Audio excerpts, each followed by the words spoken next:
You know what I mean? For me, bro, it goes Judgment 4, 1, 2, 3. You know what I mean? For me, bro, it goes Judgment. But when it comes 4, to 5, 1, 2, 3. Like I said, bro, I feel like Gears 5 fits in the gap between 1 and 2.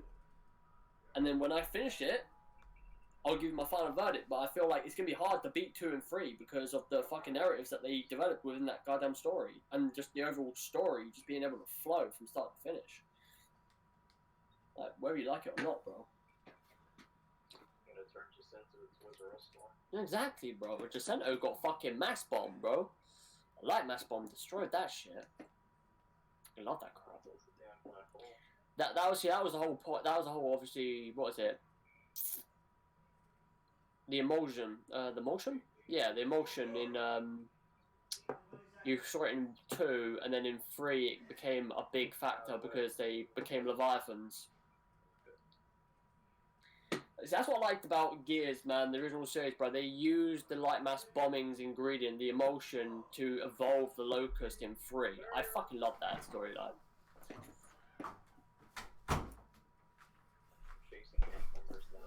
Okay. You know what? If I can, bro, I'll download Gears 3. I'll replay that if you want to play that again. Is all that on Game Pass? I'm gonna get I think so, yeah, I think so. I have to look at it again, but I'm pretty sure there was Gears 4, Gears Ultimate Edition. I know that's just the first game, though. I'm gonna download Gears, Forza, Halo. It's pretty much it. Since it over. Gears, Forza, Halo. Halo, Gears, and Forza. Well, that's on Game Pass for the game. You know why? Because it's Halo, Gears, and Forza. I mean, have you played Sons of Overdrive? Yeah, like 10 minutes. It was funny when I was being shown that game, it ended up being a huge fanboy debate, so I never really got to play it. No, okay. Yeah. That's a good game, man. I like that game. About Xbox being better instead of actually playing the game. I tell you right now, bro. I say this right now, bro. Without Sunset Overdrive, I feel like the movement system within Spider-Man wouldn't be as good. That game helped the development of Spider-Man to become what it is. Yeah, like a truck course series. Yeah, exactly, bro. That's what I mean about the whole Coalition thing, bro. If before Coalition made Gears 6, I think they should make a new IP, get a fresh creative idea, right? Fresh in their minds, and after they've done that, make Gears 6 for the final aspects of that generation. Because be like Naughty Dog in the sense, like you pump out 2 exclusives each generation. You know what I mean? You just pump them out. Like, roughly that's what always is the case. Like, normally studios like that are able to make 2 big AAA games. At least. Hey, man. Hell day, I'm trying to get in there, man. This thing I hear you. Trying to get in there. Yeah, he can hear you from my thing. Yeah, he hears you, man. I can hear you through there, but I can hear you through the game headset. Just hunting down this last monster, guys. Sorry. I'm sorry. It has to be done. Fucking have to kill this guy. What you gonna do, Big Money? Is it just not allowing you to log in, or? This motherfucker has to die. Yeah, I hate the way this thing works, man. My girl got it set up in a way. Why isn't it slow in? Fuck.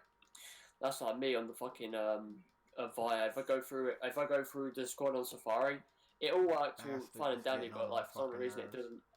Like I can't hear anybody through my mic, or I can't talk through my mic. It's weird. But then when I download the app, no, it's because it's a Mac, I think. So like as soon as like I downloaded it, like the actual application for a Mac, it works. I'm like, what the fuck? I went for the fucking settings and everything's fine. It's weird. We're geniuses. I tell you, bro, some shit, man. Some tech, basic applications and just tech in general, mate. Sometimes it's just really fucking weird on how it might work. I don't get it. You have to go through this fucking maze of a goddamn thing until I'd be like, okay, it works now. Congratulations. Oh, I gotta do 2.0. What are you doing? You playing Drive Club still? Yeah, I gotta pop a wheelie for like more than a mile. Oh That god. shit, I'm telling you, bro. Fucking Drive Club is still a beautiful fucking game. Beautiful game, Jay, but too bad the fucking games, the studio's gone. I know, and me and Sam and hopefully you, we could talk about some of the things that. That's why I did. That's why I told fucking what's his name, Jody, man. We're speaking about this with EA, bro. Like Visceral Games got disbanded. You know, Criterion is still around, yes, and there's a few people that are still part of that studio, but they've been committed to making fucking Need for Speed games instead of making like a new Burnout game. Like, it sucks, man. And then you got DICE twiddling their thumbs on the. Call But them then, you dice got, yeah, but pack. then you got DICE on their, you got DICE as well, right? Twiddling their thumbs, wondering how do we make Battlefield 3? Like, what? Sorry, Battlefield Bad Company. Yeah, Battlefield Bad Company 3. It's like, we don't know why this game was popular. You're joking, right? That's what I mean, bro. Every time I say it to someone, they're like, what? It's like, it's the fucking story. Like, the story of the game was really good, and then the multiplayer was just really fucking, like, it was solid. I mean, it's funny how, like, EA had, like, they had some of the best titles, like, third-party titles. Now they just shit the bed. Now they just look like, whatever they're doing right now. They don't do anything. They've got roughly around 3 games. Well, they rely on FIFA and Madden. Hey Sam, when you get done, join us. We're about to get started since we actually have Adam here day one.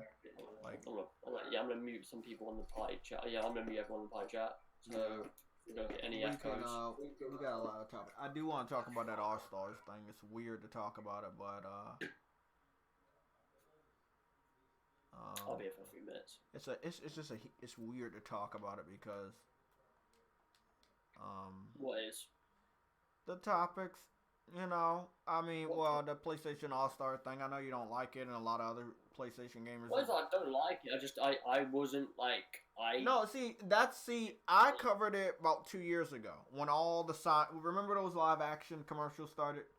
Yeah. Yeah, and I just believe that it really was Battle Royale. It's weird to say that because it's that's what he said in the tweet, but it's weird that a fighting game legend would even acknowledge a rumor about that game being made if it wasn't some chance that it actually is being made. Well, it's probably because he liked it, or he had some sort of enjoyment out of that game. Like, I mean, let's be honest. Even though it wasn't like a health meter fighting game, that game had a lot of good combat mechanics, bro. Like, everybody had the moves that they would have in their normal video. It was the first game. I mean, if anything, that game must have had fucking. Obviously, the game had definite cons, but then it's the first iteration of it. So, again, like, I'm not saying I don't like the game. I never replayed it. So I tend to, if I don't play a game ever, I try not to voice an opinion about it. Like, because I have no say in the matter. That's what I feel like anyway. I just don't. Well, you gotta maybe I'll watch a shit ton of videos. I might, but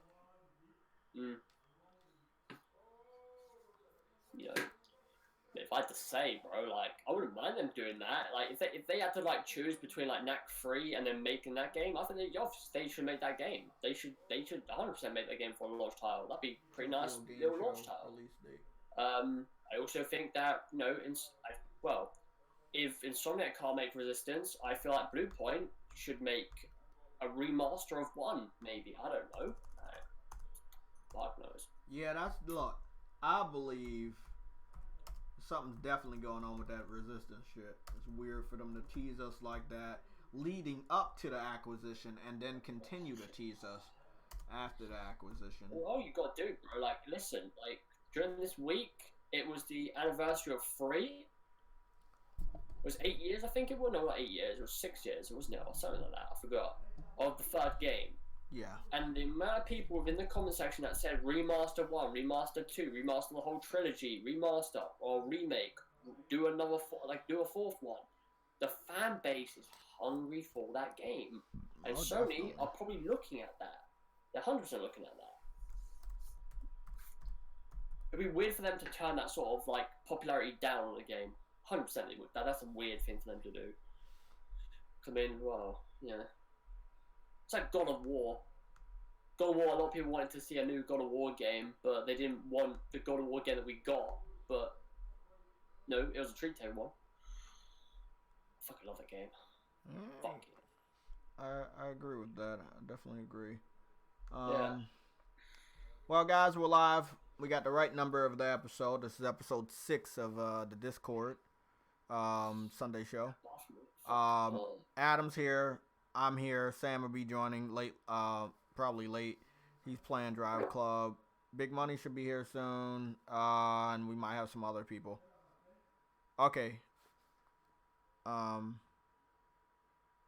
No.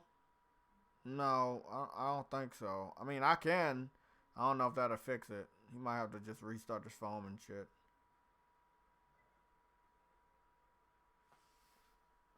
Oh, okay.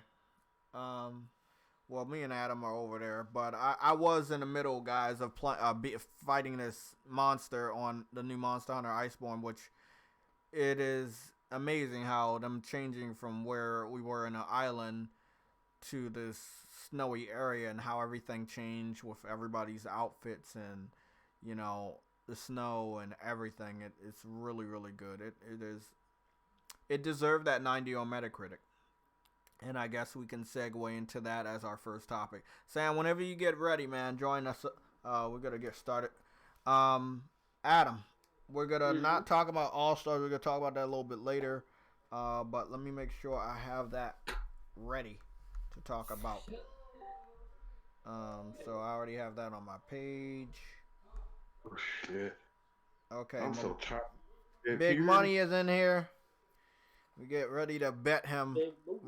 We're gonna get ready to bet Big Money another bet so I can make some money. We're gonna bet. Oh, don't worry, he'll find out. Hey man, I look on my Twitter page.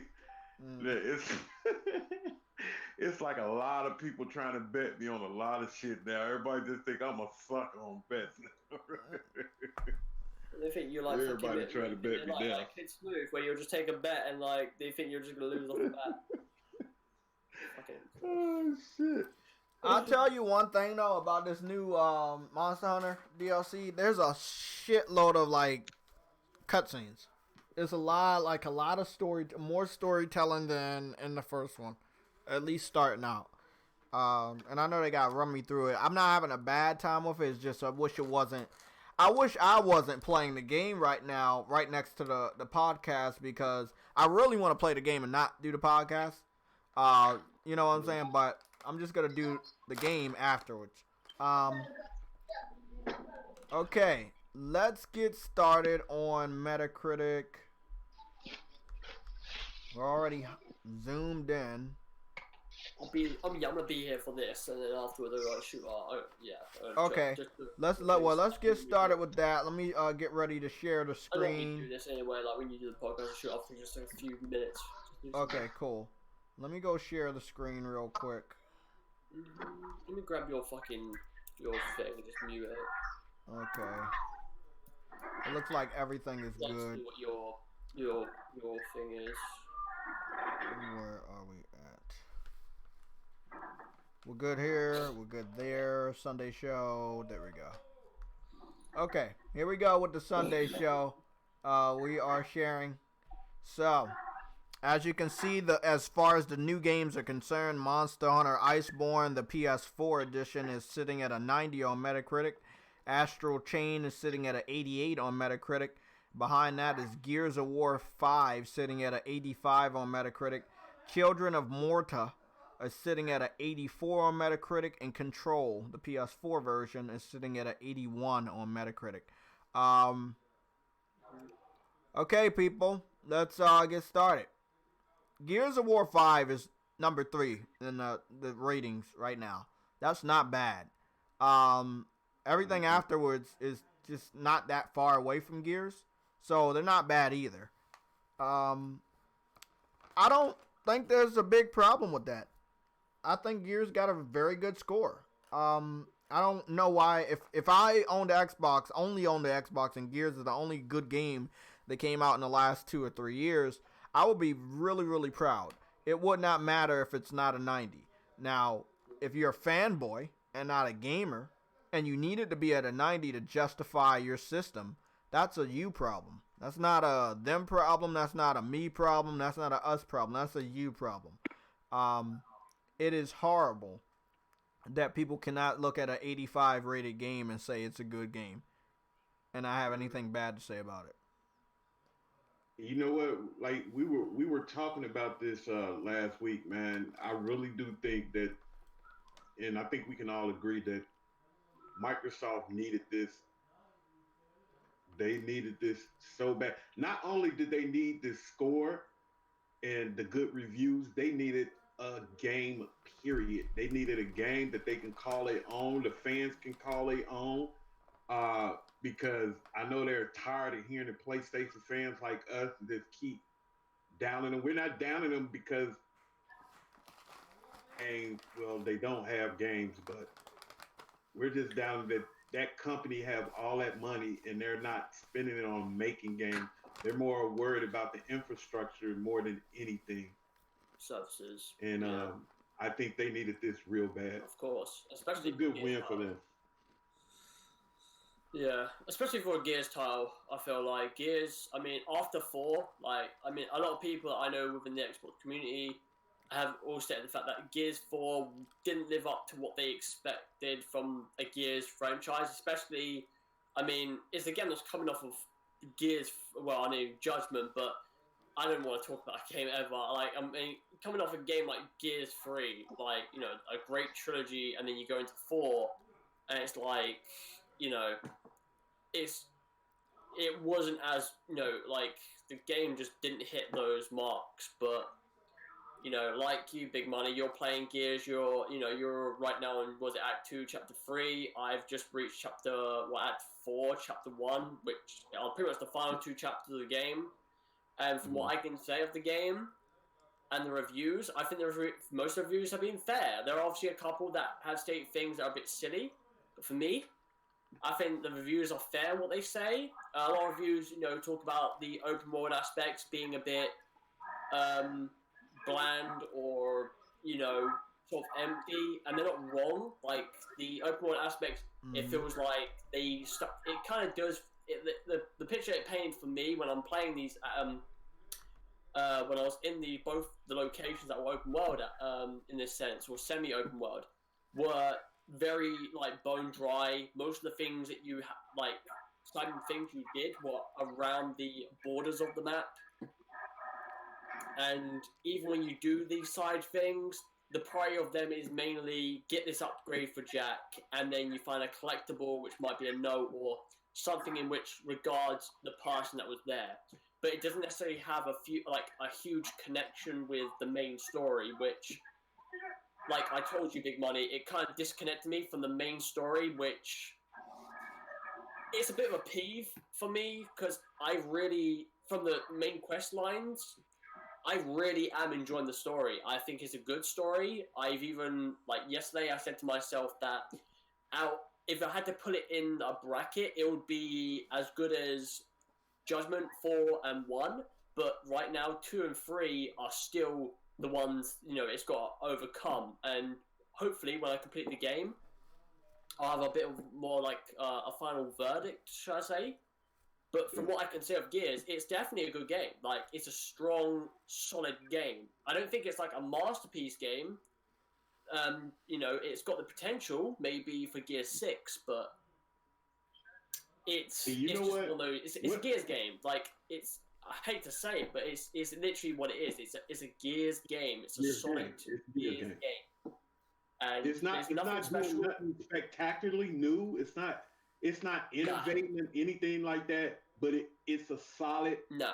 And that's not, again, like, 85 is people where I that was say for it that too. are not bashing the game. It's literally what's in front of you. Like, I've been seeing a lot of people before I started playing it that, oh, it's phenomenal. The first act was mind blowing, and I played the first, and I was like, I didn't feel the same mind blowing thing that they. I didn't feel that either. And I don't know what they were playing, but for me, like, I've been I played Gears games like from the get go. You know, as soon as that game dropped, bro, from E-Day, I was a huge fan. Loved Gears all my life, bro. Loved the. I always liked the chemistry of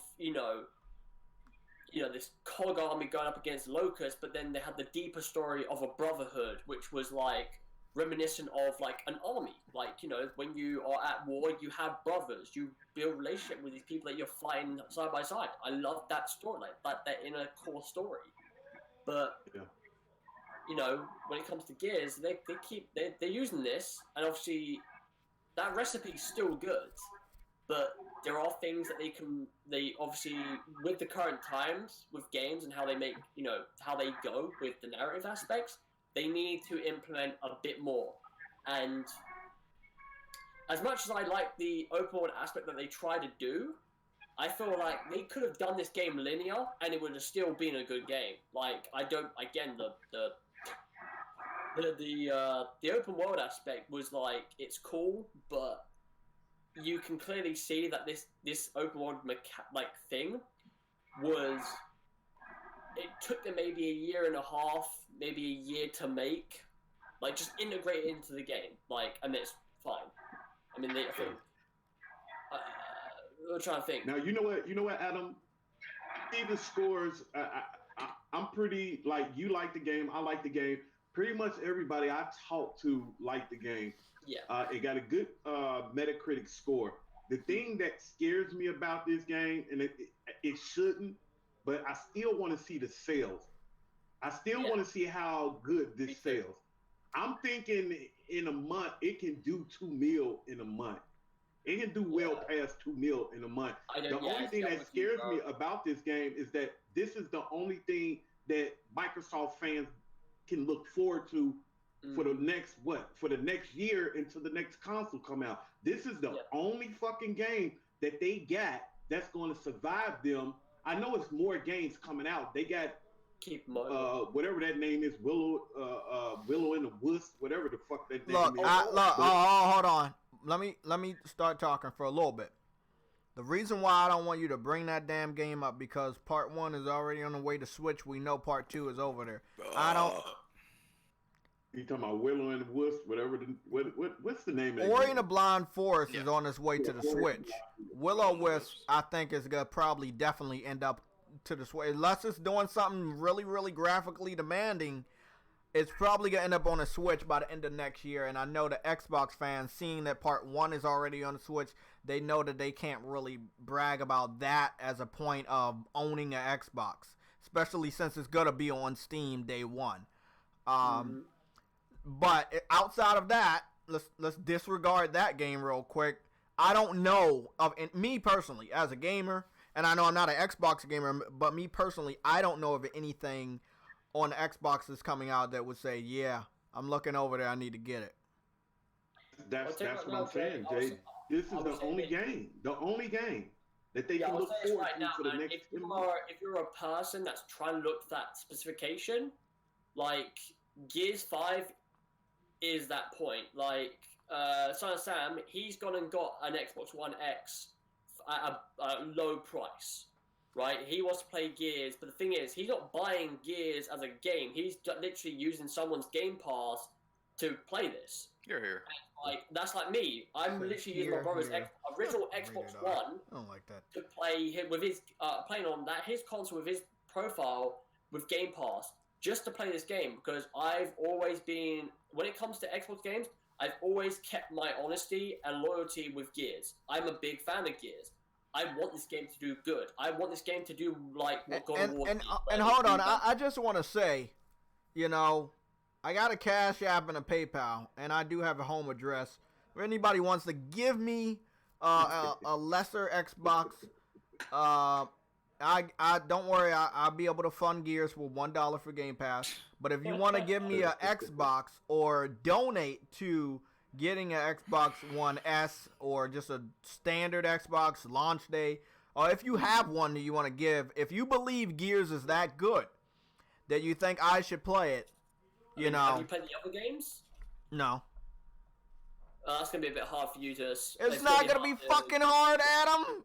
Shut up. I'm just saying, bro. If you're playing Gears 5, like you're going into that, it's gonna be. Aren't they gonna have like flashbacks of why my at the beginning, but that's only for 4, and the story is connected to maybe previous. It's connected to the previous Gears game, so you will literally play a game thinking, "What the fuck is going on?" So yeah, it's gonna be hard for you. I'll say that. You know what? Another scary thing about this is that everybody that's playing Gears, everybody that I've talked to that's playing Gears, got it off of that pass, that $1 pass. ain't And nobody they paying have, 'cause $60 for this blew fucking up on game. Thursday. Yeah, Twitter blew up on You fucking know what? Friday If night. I'm Man. Microsoft and I'm looking at this game on how good it's doing, how good can I tell that my gamers, this Xbox community, that these other games are coming and this is going to be a failure? It's going to be a failure because it's not selling. It's not selling in the way that they want it to sell. But how can it sell when you just heard me say I can spend $1 to play the game? I don't even need to buy the game for $60. So I don't think I heard you earlier say we're gonna get sales. We're not getting sales for this game. No, we're not. We're not getting. We're not getting any sales report for Gears. What Big Money said. That's what he's afraid of. Like this game. Yeah, that's what I'm afraid of. As a company, I think you're missing what I'm saying, Jay. I'm saying that I'm scared. If I was Microsoft, I would be scared that I have a good game. It's got a good Metacritic score, and everybody that's buying this game is getting it off of that pass. As a gaming company, how good can I tell? How can I sit up here and tell the rest of the community that the rest of these games coming, and I can't even tell how good this game is going to do? You can't tell because they all buying it for $1. There's nobody buying this game for $60. There's nobody going to buy this game for $60. And this is a good $60 game. But now I think this is the scary part of Game Pass. This is the scary part of Game Pass.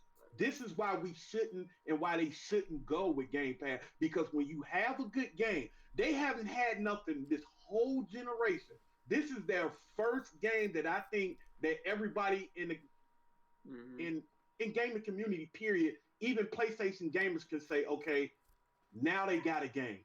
They got a game they can brag about.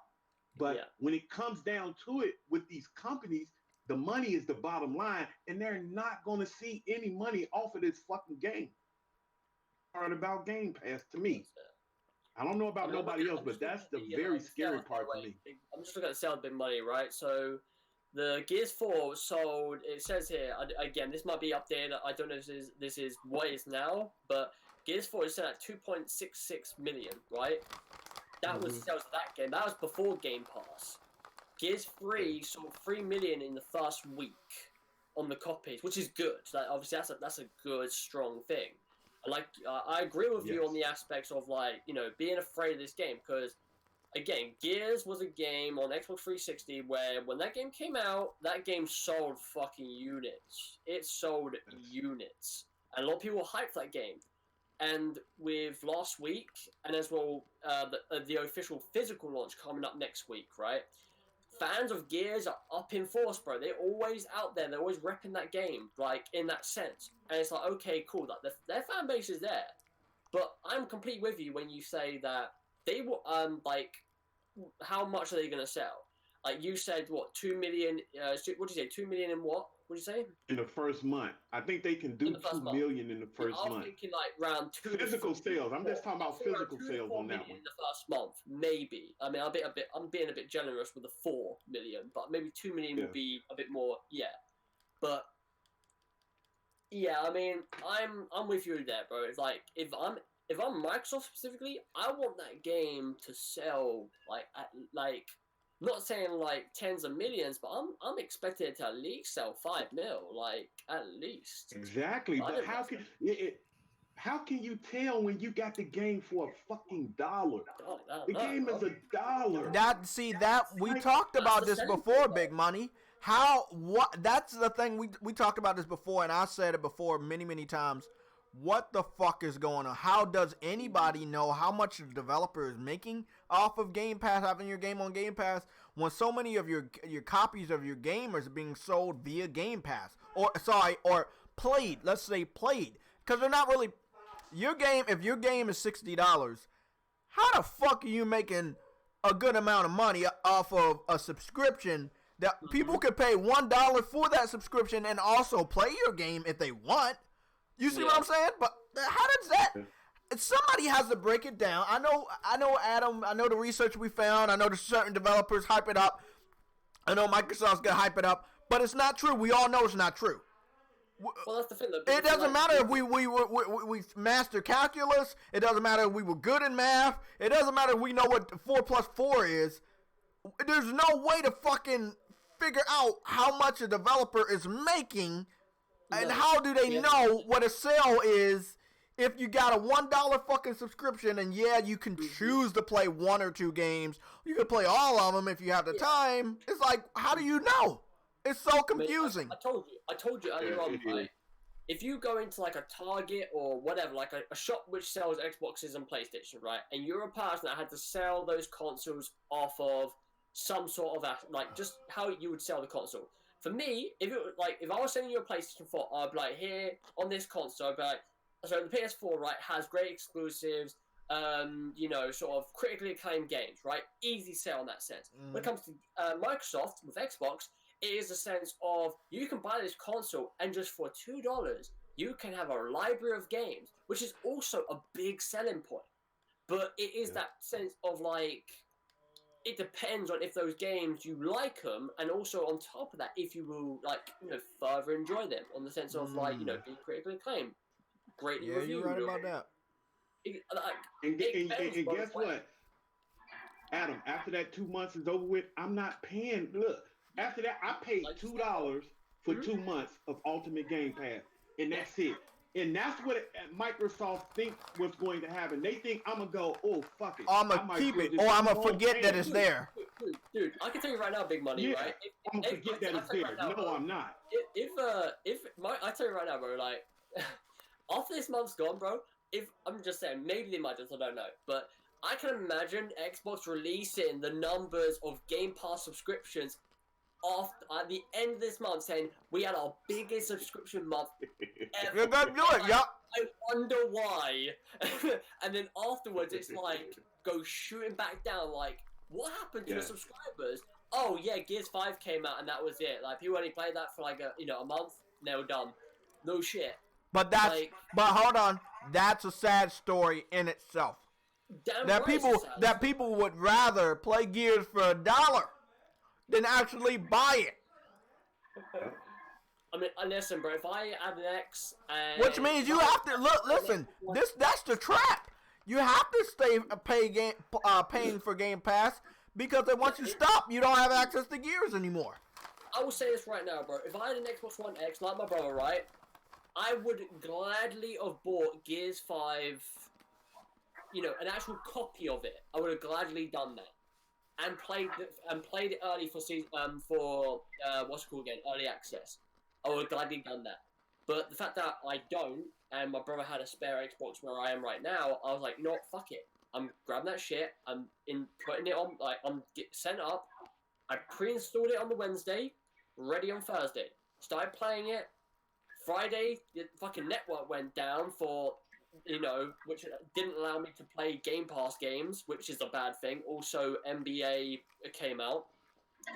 And then yesterday, I continued playing it. But, after when I'm done with this story, I'll play, some Horde mode, Escape, multiplayer. After that, though, I'm telling you right now, I'm done with that. Like, I'm putting that console back in the box. I'm doing the same thing.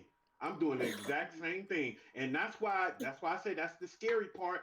How can Microsoft tell how good this game could have did if they would have just put it out there for $60 and not put it on the Game Pass shit? They need to separate that. If they want to keep going with this Game Pass shit, they need to separate that. Their exclusives, they need to separate that from Game Pass. They need to do it, because they're not going to tell how good their games are going to do financial wise. They're not going to tell. They keep depending on this $15 a month. It's not going to work. It's not going to work. Everybody that I talk to is saying the same thing that you saying, Adam. The same thing. They got unsubscribed. Play the campaign, huh? They got unsubscribed. That's what they saying. Yeah, they gonna play the campaign. They gonna play some horde mode, and then they gonna unsubscribe. I want to say one thing. We're gonna duplicate this, and then what we're gonna do is we're gonna look at God of War, because I know the Xbox fans. I know you guys are fanboys. We all know you're fanboys. You're just like the PC guys, right? You have games, but you'd rather be on the internet defending your purchase. No, hold on. Let me get something straight. Hold on.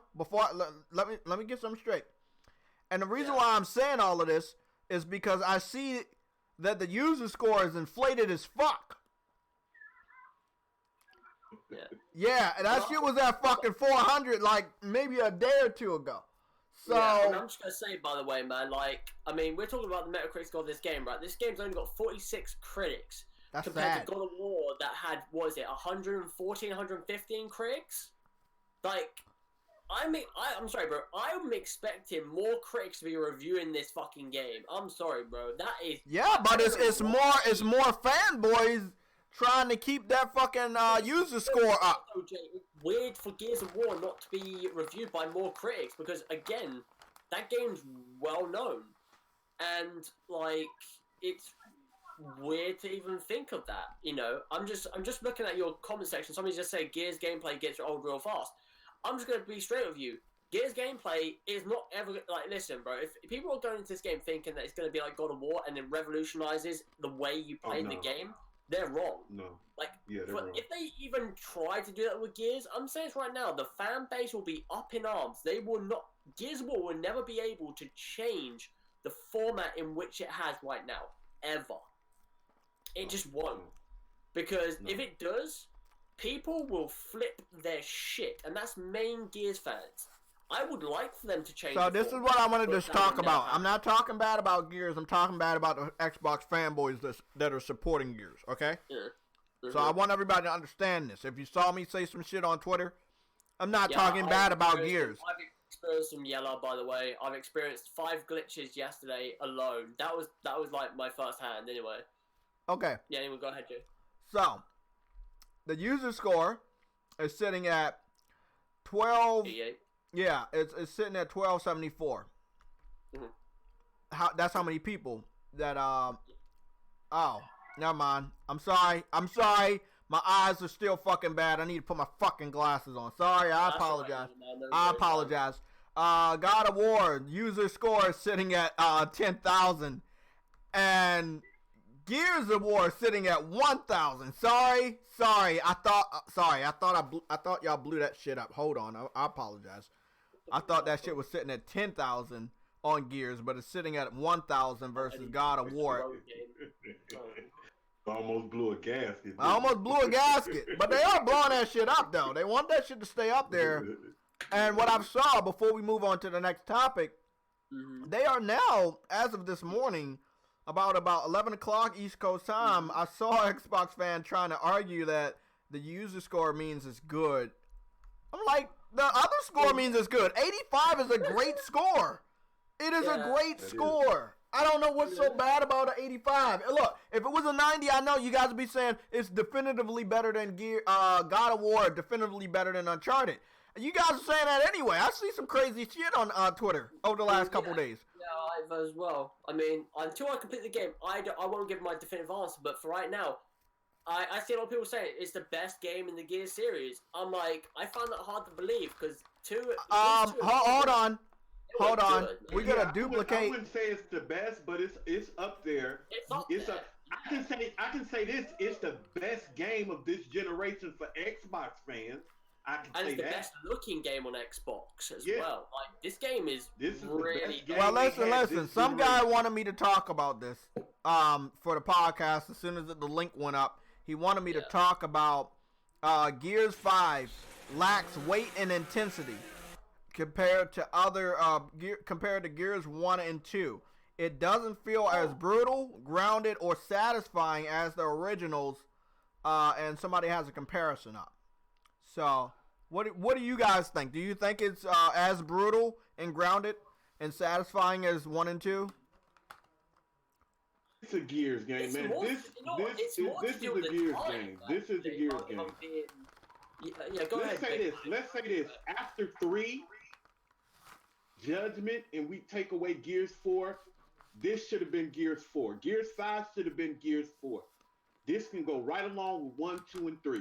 It's not passing them. It's not doing. It's like Adam said. It's not doing nothing new, but it's Gears. It's solid Gears, and it's a good game. There's nothing wrong with this formula. It's nothing wrong with the Gears formula.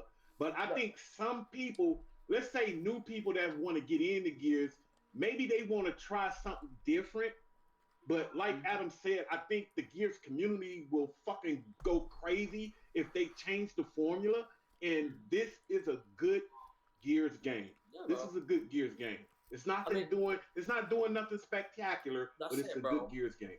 I mean, like, let me go on to this point here as well. Like, I look at the sense of people like to. I saw a lot of people on Twitter on like Wednesday when the reviews came out. Right, people were like comparing them to a lot of comparisons were between God of War and Gears of War, and obviously, it's already mentioned some of the devs in Coalition mentioned that they took inspiration from God of War. And it's clear that they've done that. When I'm playing the game, I can see clear as crystal that they've taken some aspects of that game into Gears 5. But when it comes down to them, some people, like I've seen on Twitter, say they've changed a lot of Gears in that sense, like the open world aspects and so on and so forth.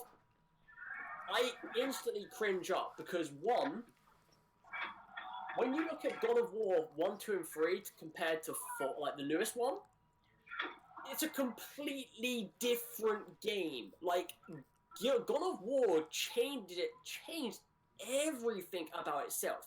The character himself was lackluster, one-dimensional. They transform him into an emotion.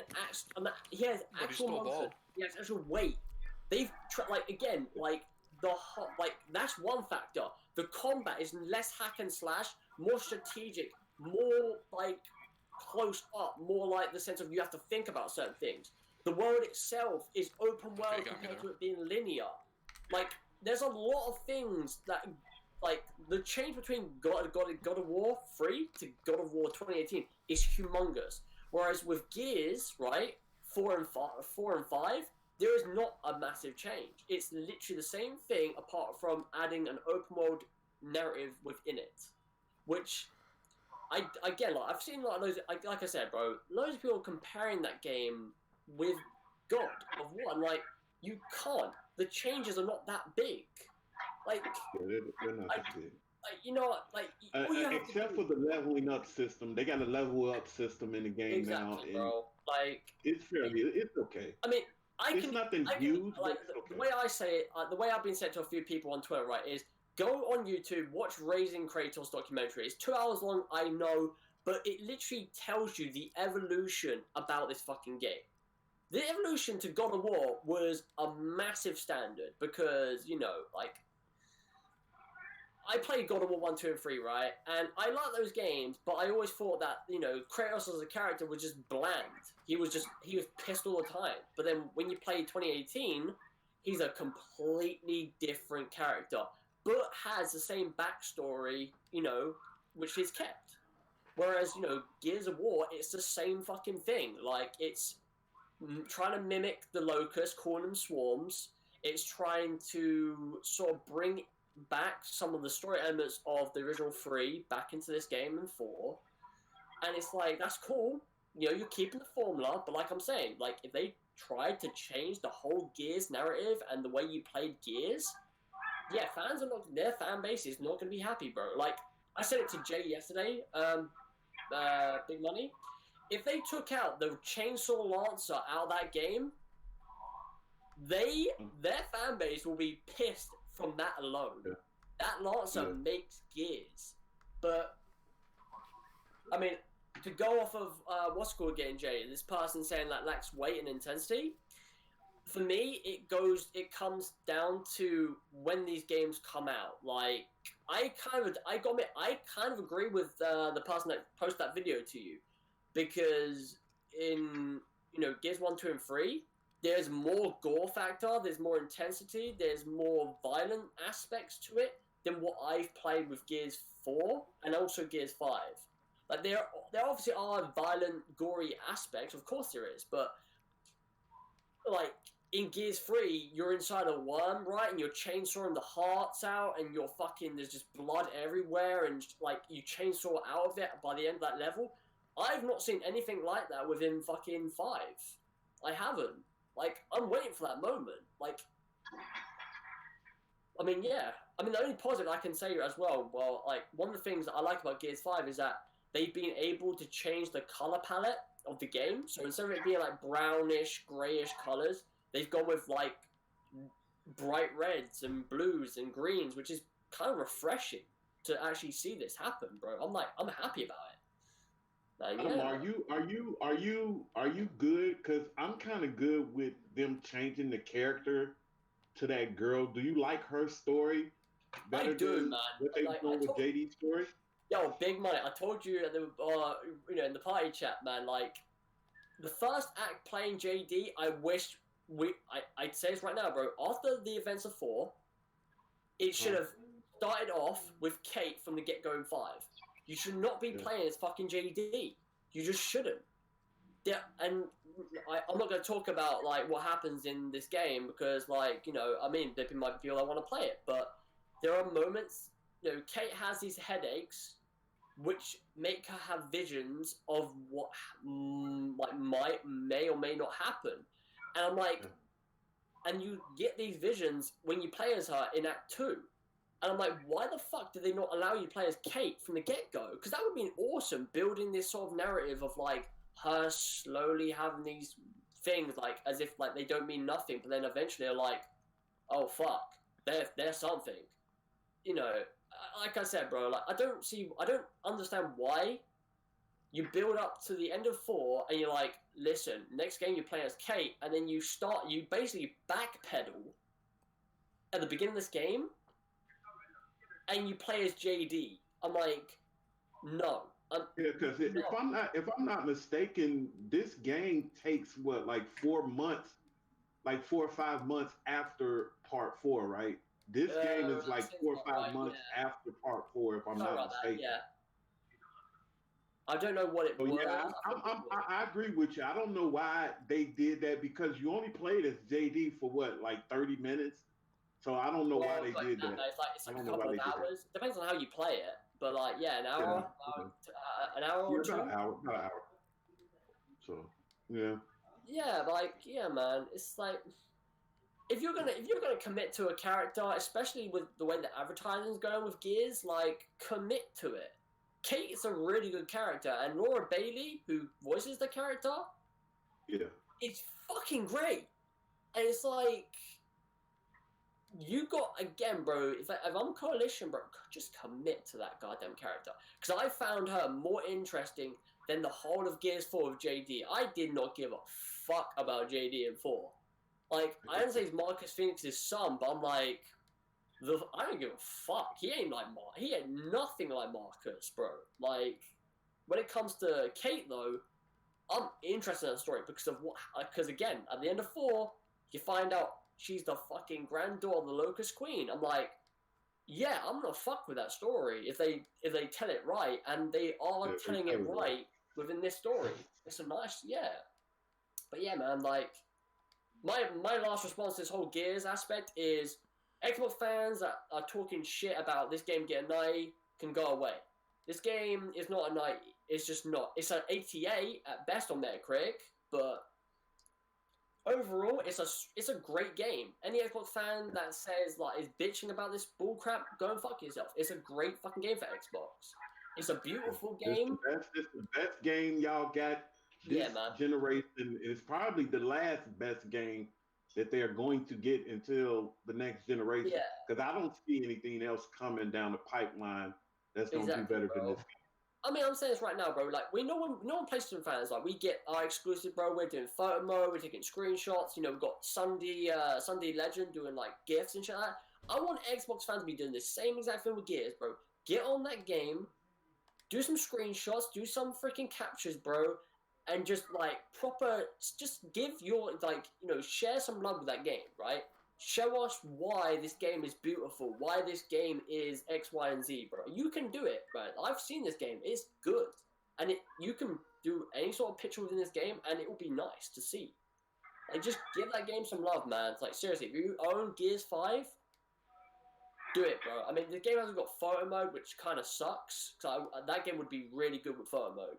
But, you know, seriously, like I said, hey, in about a month or two, when my 2 months are up, and I'm pretty sure this is with a lot of more people that's new to Gears and even old Gear fans, man. That player count is going to go down after that because I'm not going to pay for it, and I know a lot of people after they get the top, because after the campaign, what you said, I'm gonna play a little horde mode for about a month, and that's it. That's it. I'll go right back down, and I think that's when Microsoft really need to look into this Game Pass thing again and say, is this shit really working? Is it really working? Because I don't think it's working for them. I don't think it's working. I've been talking to a few Xbox fans on Twitter, bro, and they think that I'm a PlayStation fanboy, this and that. Like, fuck no, bro. Like, when it comes to Gears, I respect that series from start to finish. I always have. And if there's something within that game that just doesn't like feel right to me, I will voice my opinion, and I'll do the same thing with PlayStation exclusives. If there's something odd with that, like a game or something that just isn't right, I'll mark it out. But when it comes to PlayStation, I have not seen a lot where it's just made me it's given me discomfort to be like, I fucking hate this game. Like, yeah. Man, Sony got so many fucking good games in the pipeline, and I've never been in a generation where I'm telling a game company, stop giving me all these good fucking games. Damn, hold off for just a little bit. That's how bad it is. It's like we're begging for games on the Xbox, but we telling PlayStation people like, hey man, hold on. Like these is way too many games. Fuck. We can wait till next generation for the next couple of games. Because we don't need nothing. To end this whole note, because obviously we've got more topics to go on to. My final note on Gears 5 is a solid game. It's one of the best looking games and probably one of the best games on Xbox One right now. Just overall, I definitely think this is, if anything, this is a turning point for the Xbox Game Studios. And if they don't make something out of this turning point, I'm gonna be pissed. Like, I'm after playing this game, bro. Like, I said it, like,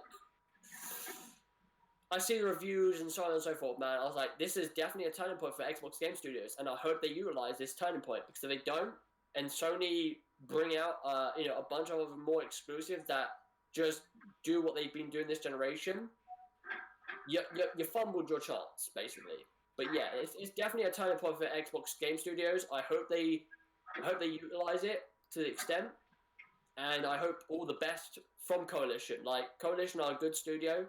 I think they have a lot to offer, and I think that with Gear 6, I hope that they like bring more to that game, and like the open world aspects with this game.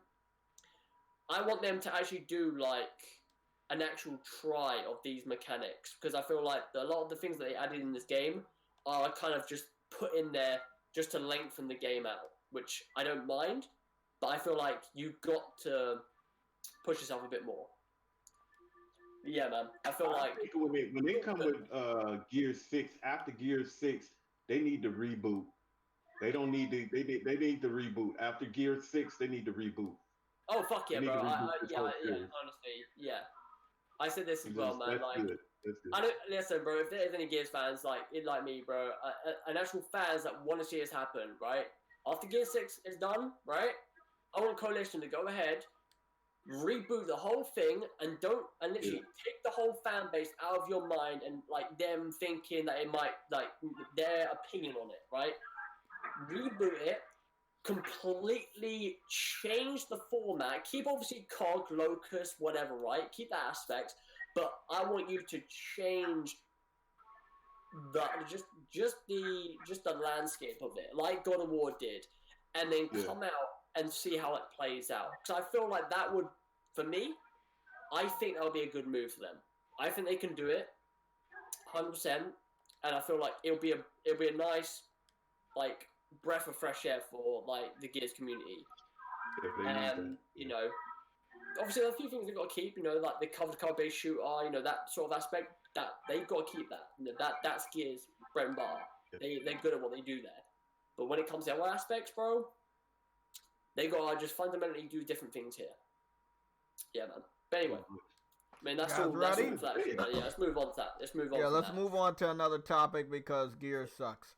Game of the year. Let's see. Yeah. We're gonna be moving on to. Wait, Kiss Move, you're an idiot for thinking that game's a 90. I'm glad you lost Should that have been a bet. 98. God damn it, Sam! Damn He ponies. paid, he paid Jack Blue Johnny and Black Bond $60 each, and he knew he made a stupid bet, bro. Fucking imbecile. God. Guy got pissed off. He got pissed off on stream because he lost the bet. That's your fault, bro. That's your fault. Idiot. JTech loses a little sheet. No, bro. The next topic, because we had a shitload of topics for Gears. Shitload of topics, bro. It's you got two No, people in it we that had a actually play lot the of Gears game. things that I wrote down, but y'all covered it all. I was playing Monster Hunter. Let's talk about Keanu Reeves visiting I'll be back. Kojima. I'll let you talk for the time being. Keanu Reeves visits Kojima. What's your thoughts? I mean, it's pretty cut and dry. He visits Kojima. He signs the wall. You know, Kojima loves his movies. He loves John Wick. You know, he's a big fan of John Wick. Please, I hope he's not in it. I hope they don't show him in it or something. God, he might be in there. Why not? What if he's like one of the babies? He might be the baby. Yeah, exactly. His beautiful long baby How hair. old is Keanu Reeves? Ain't he like 50-something now? He in his 50s, ain't he? Yeah, but he looks good, 55. bro. He looks good. No, you know, he looks like he's healthy, very healthy. You know, there's a lot of other people in their 50s and they look like shit compared to him. People in their 20s don't look as good as he does. You know, no homo, but I can see Kojima making a John Wick game. I can see him making that. That'd be good. That'd be dope. been excommunicadoed. Yeah, but I'm like, let's talk about. You don't even see like Miyamoto taking pictures with people like Keanu Reeves and actors like that. Like bro, Kojima is. You gotta admit he's out. He's a legend, bro. You gotta admit he's a legend, bro. He's a legend. Is that a Wild Stallion shirt he got on? Yes, he is. Yeah, he got a Wild Stallion. You know Wait a minute, they got a Bill and Ted movie coming out? Yeah, a third. Oh my God, you don't know. No, I didn't know that. That's illegal. Somebody kick this guy out of here. I did not know that, man. I didn't Kick know him they had out. a Bill and Ted movie coming out. And a Matrix movie coming out. He's supposed to be making a new Matrix movie. Oh, is he? Yeah. Let's see. I know one thing. He better not be in this fucking game, man. God damn it. Hey, you cut 'Cause that out. Everybody he done did a picture with or something, man. They Cut turned that up out, please. in the game. Cut that Damn shit it. out.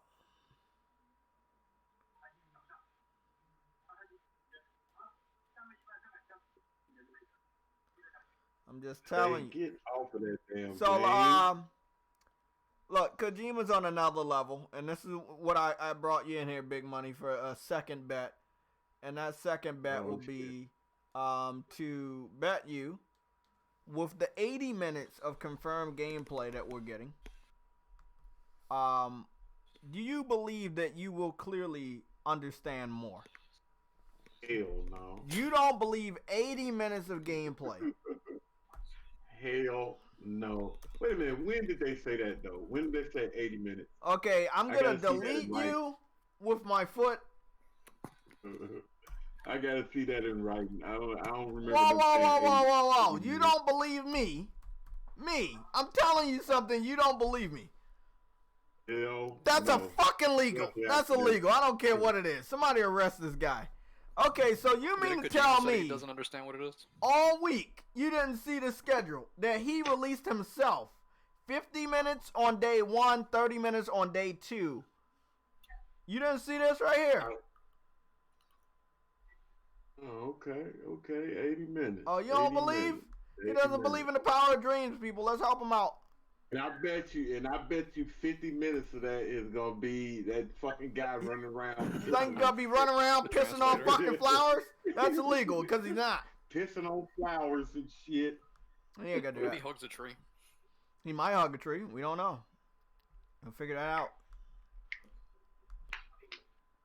What if you're able to play catch with the baby vessel, like just bounce it up and down like a volleyball? We don't know, like he said, we don't know what the game's about, Oh honestly. God, Sam. Sam, you gotta cut it out, buddy. Detail, man. What's going on, bro?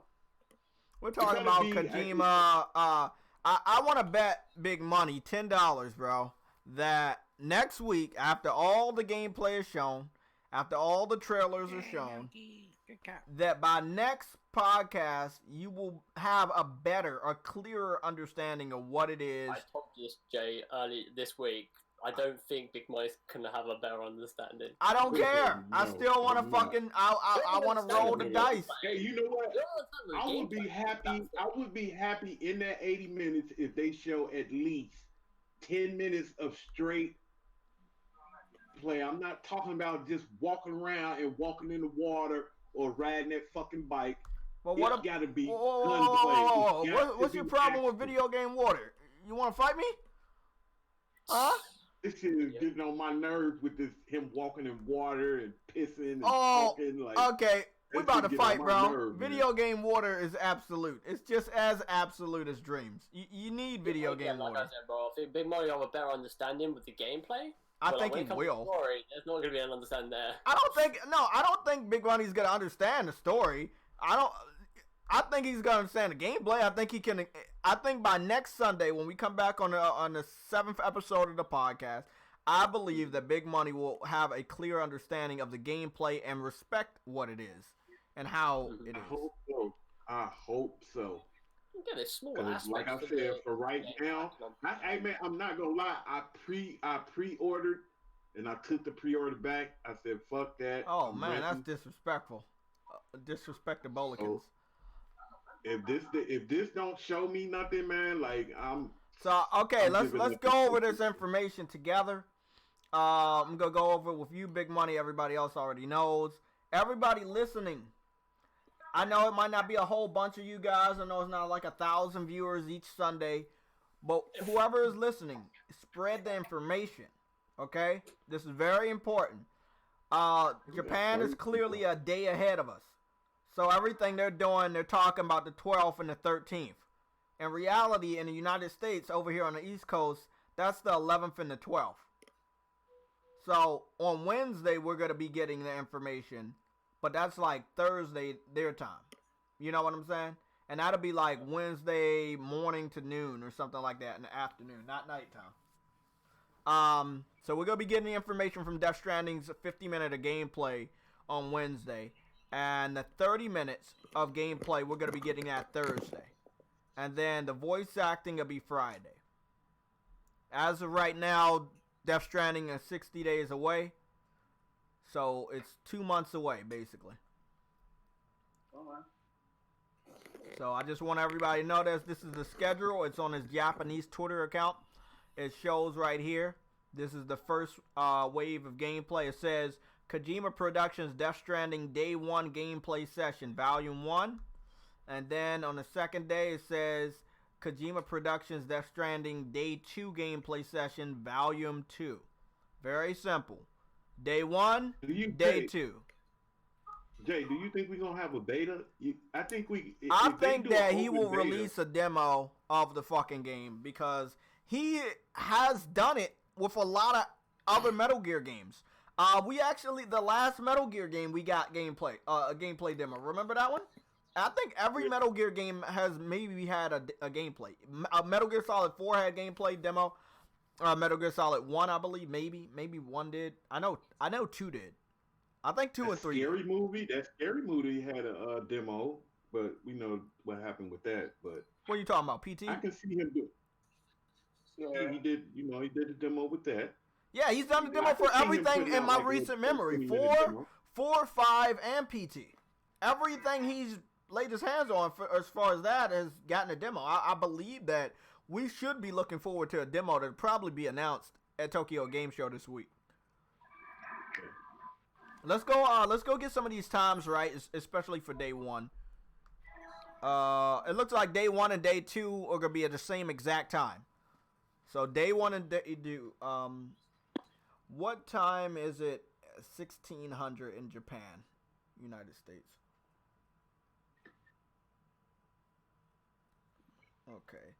Okay, this is You what think we got. We got a Death Stranding confirmation. can get We got a confirmation. At 1600, right, in Japan, when they're showing off Death Stranding, it will be 3 o'clock in the morning my time. Oh shit. So we should be expecting gameplay live stream going down at 3 in the fucking morning. And I will be home by that time, so I'm probably going to be staying up to watch that, and I'll probably do a live stream. It will be on YouTube, by the way. So day 1 and day 2, Wednesday, 3 o'clock in the morning East Coast time. Thursday, 3 o'clock in the morning East Coast time. That's when we're going to get the gameplay trailers. So basically, stay up. Stay up. On Tuesday night, stay up until 3 o'clock in the morning the following day, and you'll be able to catch that gameplay at 3 o'clock in the morning. If you don't, you can catch a re-showing, but I'm going to be staying up because I get home at like 2 something in the morning anyway, so I just want to get that information to everybody.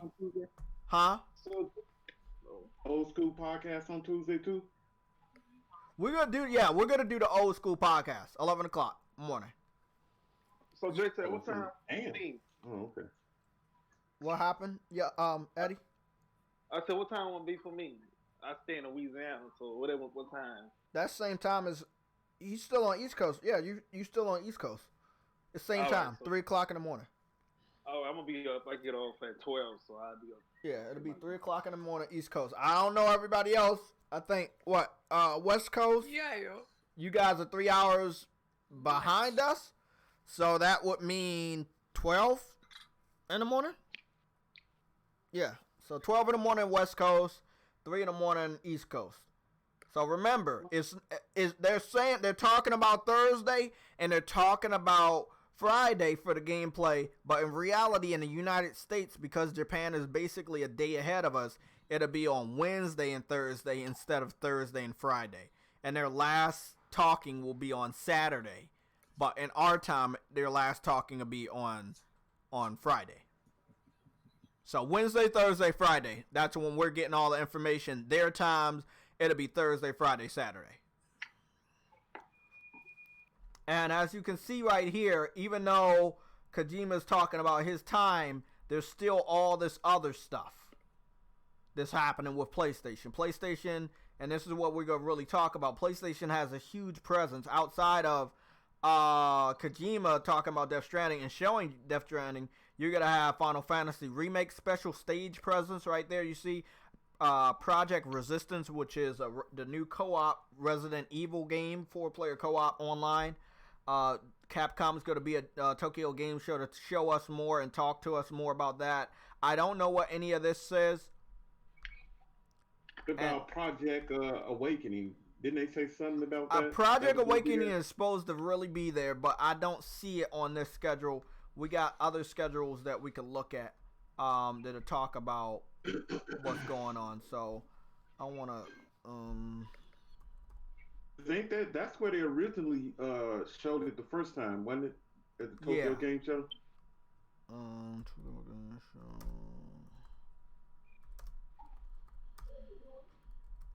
And what happened to that, damn, what was the name of that one game? Deep Down?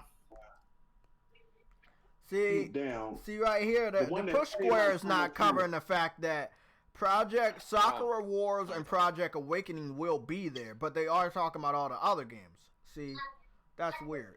Because there's a lot of games being shown off.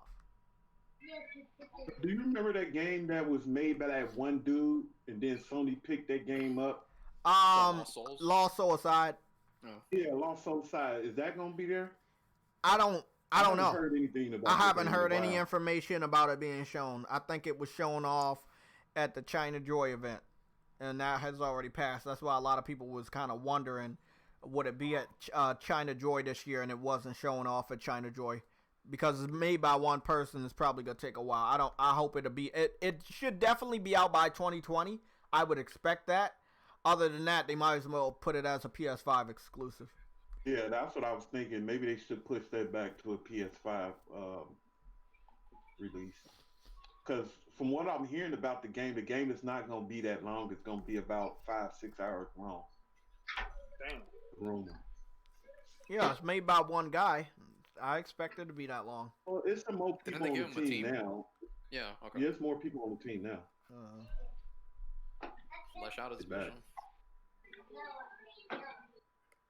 But the gameplay looked real fun in that game, so.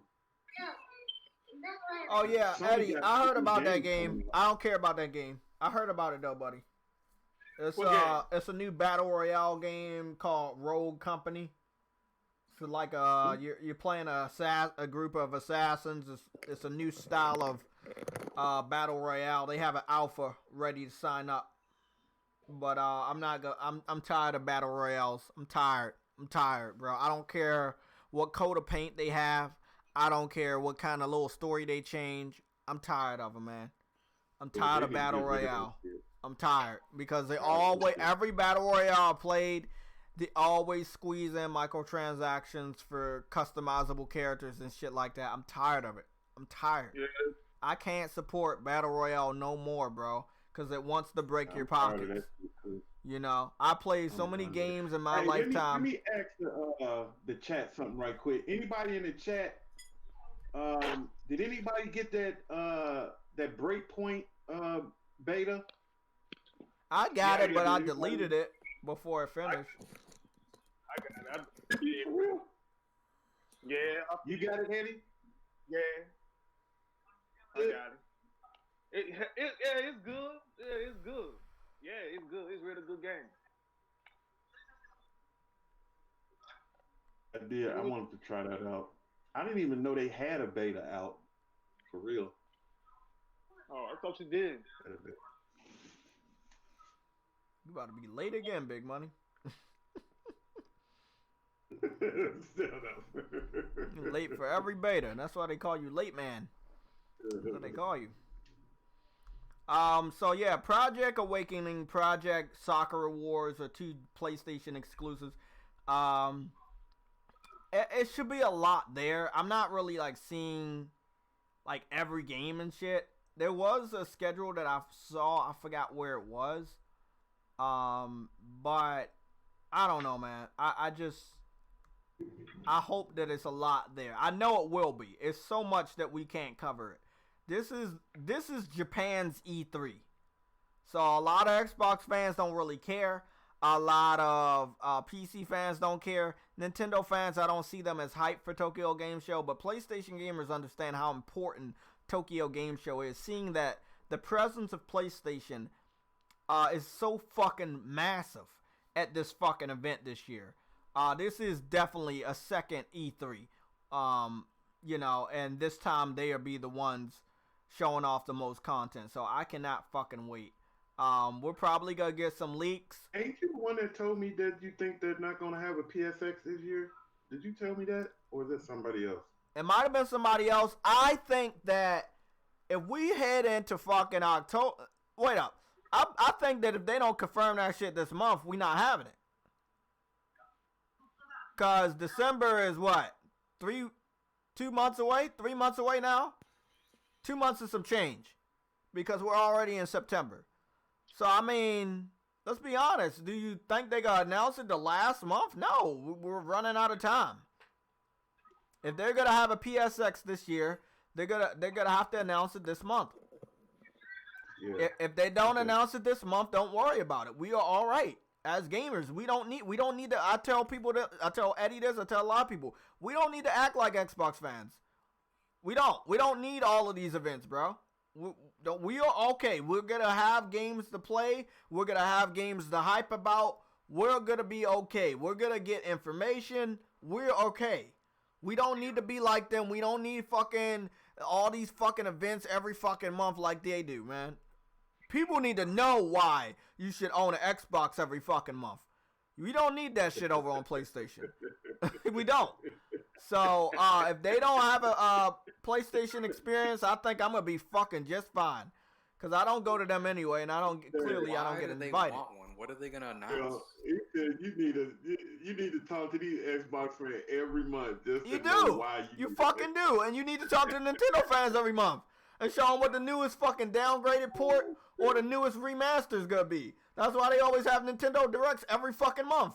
Because when you wipe away all of the newer games that are not going to get as many sales and hype as a new Mario or Zelda like Astro Chain. No matter how good it is, it's not going to be up there with Zelda or Mario. When you really think about their lineup as their biggest games, their biggest games are still Mario and Zelda.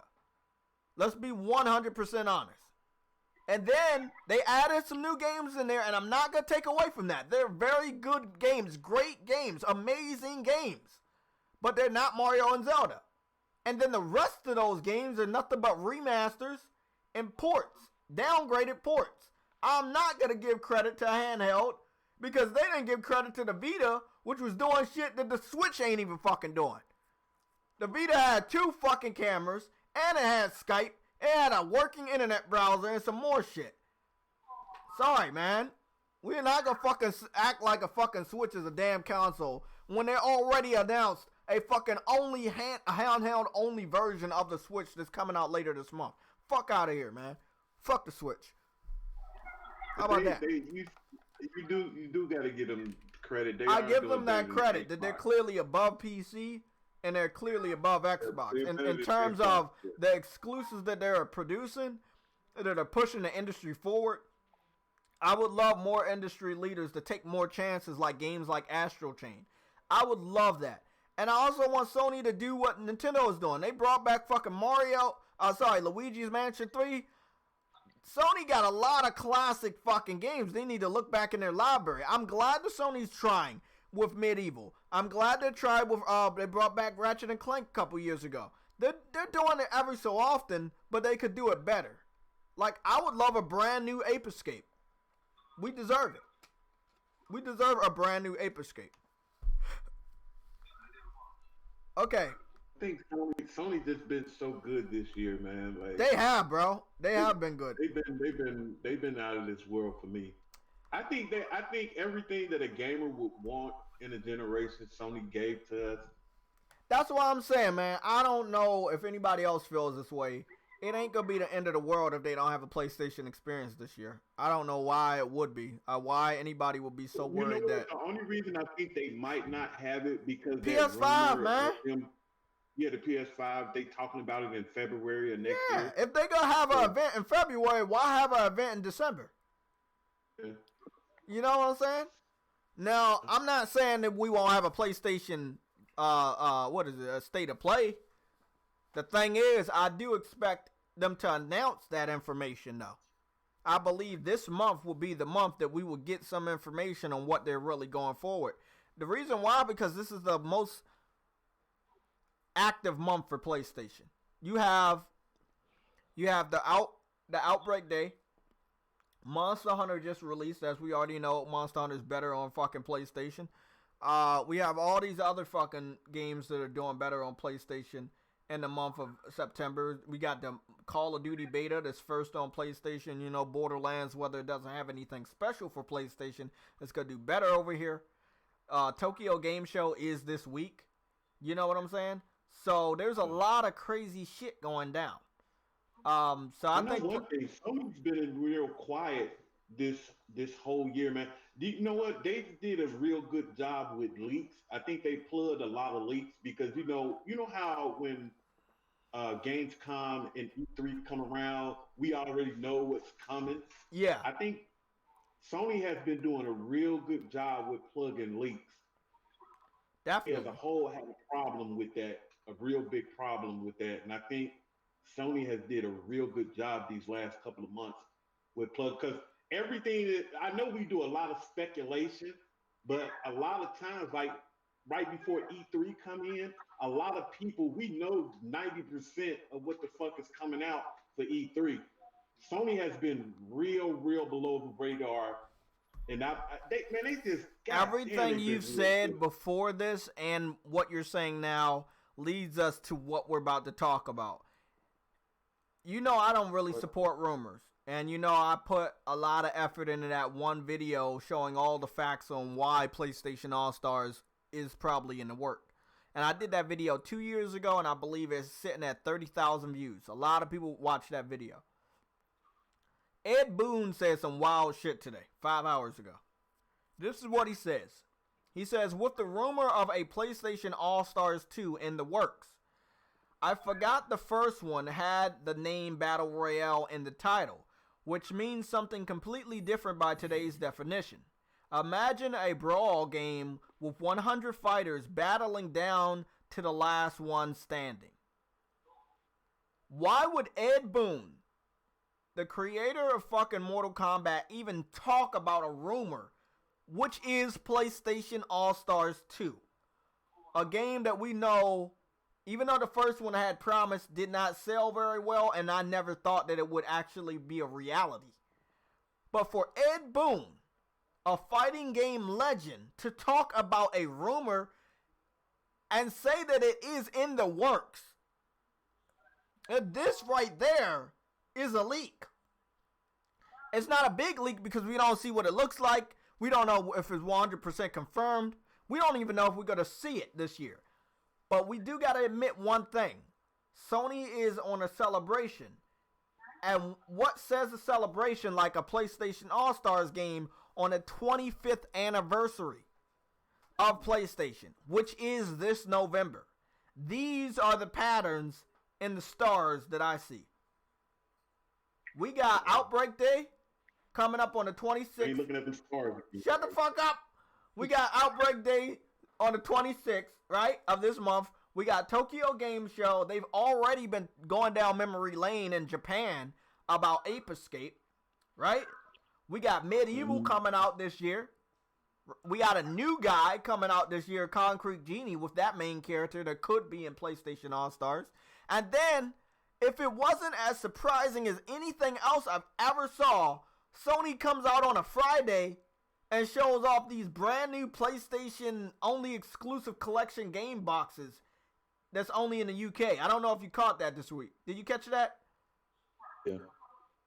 Big Money, you caught that? Mm-hmm. That's a weird thing to do, right? To show off different main characters for these amazing franchises for PlayStation 4. These are some of the little things they did leading up to the original PlayStation All-Stars. It was kind of like a celebration. And it was weird. If they came out with that game, that would be a PlayStation 5. I think it would be Launch cross-gen. game. And it would have to be a cross-gen game because the install base is on PS4. They could not forget the PS4. It would definitely be 1080p 60 and 4K 60, or like checkerboard 60 on the PS4. But I don't believe that they would forget this fan base. You get what I'm saying? Or this install base. They would have to make it on 2 platforms. Let's say for 100 players on the game. Nah, no, I don't. He was saying, what if it was Battle Royale meant what it meant today? It will be 100 players, but I think that he was talking about what Battle Royale means today. That's what he says. Imagine if a brawl game with 100 fighters battling down to the last one. Well, back then, Battle Royale didn't mean what it means today. That's what he's basically saying. But the first part of him talking about with the rumor of a PlayStation All-Stars 2 in the works, that right there just sends a chill down my spine. We know Smash Brothers is huge, but what if Sony could do a good job on PlayStation All-Stars? Like, what if they did a good job with the install base of almost 100 million sold consoles? What the fuck if? You know how big that would be, Big Money? That would be huge. Huge. Had the only thing, like I said, I think when we talked about this before, the only thing about this game, they will have to find the right studio to make this game. Now listen, this is where it gets studio. crazy. We got a rumor earlier this week that Capcom was teaming up with Sony about PlayStation All-Stars. You know what? I'd be scared if it was Capcom making The this only game. reason why I agree with Capcom because they know how to do fighting game mechanics, but I believe Sony understands the errors of their ways. They gave Superbot. The thing I'm scared about that is like the thing you was talking about with Street Fighter V. Remember how they fucked up with Street Fighter Now, V? see, they fucked up because Capcom was in control of the story. I don't think that they would have Capcom in control of the story. Capcom would only be there for the fighting section of the game, and we got to give them credit. They know how to do fight game mechanics. Everything else, though, when it comes to Street Fighter, was shit. The distribution of the characters, the DLC, the microtransactions, the story that wasn't even there. If they can have somebody, and we don't know if it'll be Corey or anybody else from any of the other studios that they've acquired and they own, that would be in charge of the story, be in charge of the cinematics and cutscenes, be in charge of the likenesses of the characters. I mean, this would be something that I think is a reality with the buddy system that we saw from each studios, congratulating each other, going to each other's studios, playing each other's games. This is something that happened. Huh? You know who did the first one? Yeah, you know Superbot. They mixed together different developers to make a studio. They made a studio especially for PlayStation All-Stars. It was called Superbot. After the game, of course, didn't do as well, the studio disbanded. Now, I don't know where any of those guys are, but I know that the guy that worked on it, I think his name was Omar something. What I do know is he came from a fighting game background. I think it might have been Tekken, or it might have been Capcom with Street Fighter. I thought it was Seth Killian. Yeah, it was him, but the other guy that was on it was Omar. He was a black guy. Yo, Omar. He was the guy that was always. If they did do that with a part 2, I think they would bring out the first one again. I think they would bring the first one back. Well, it would be probably one of the smartest things and a possible thing. Because they have the money to do it. Where's the big love? They have the money to do it, and the first one was already in 60 frames per second. But I believe leading up, if that is something that they want to do, bring back PlayStation All-Stars 1 Remaster in anticipation to something new for PS5, that gets my heart pounding. If PlayStation All-Stars is a launch title for a PS5, that is weird. This is something that Sony probably would never do. Yeah, you know? I'm getting that Xbox Day one. What the fuck did this guy just say? Halo Infinite or PlayStation All-Stars. That's a tough choice. Well, look. Let's be honest, bro.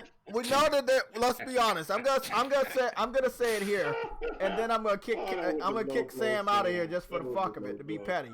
But look, well, let me say one thing, bro. Look what Smash Brothers did for Nintendo. Do I think that they can replicate that? I don't know.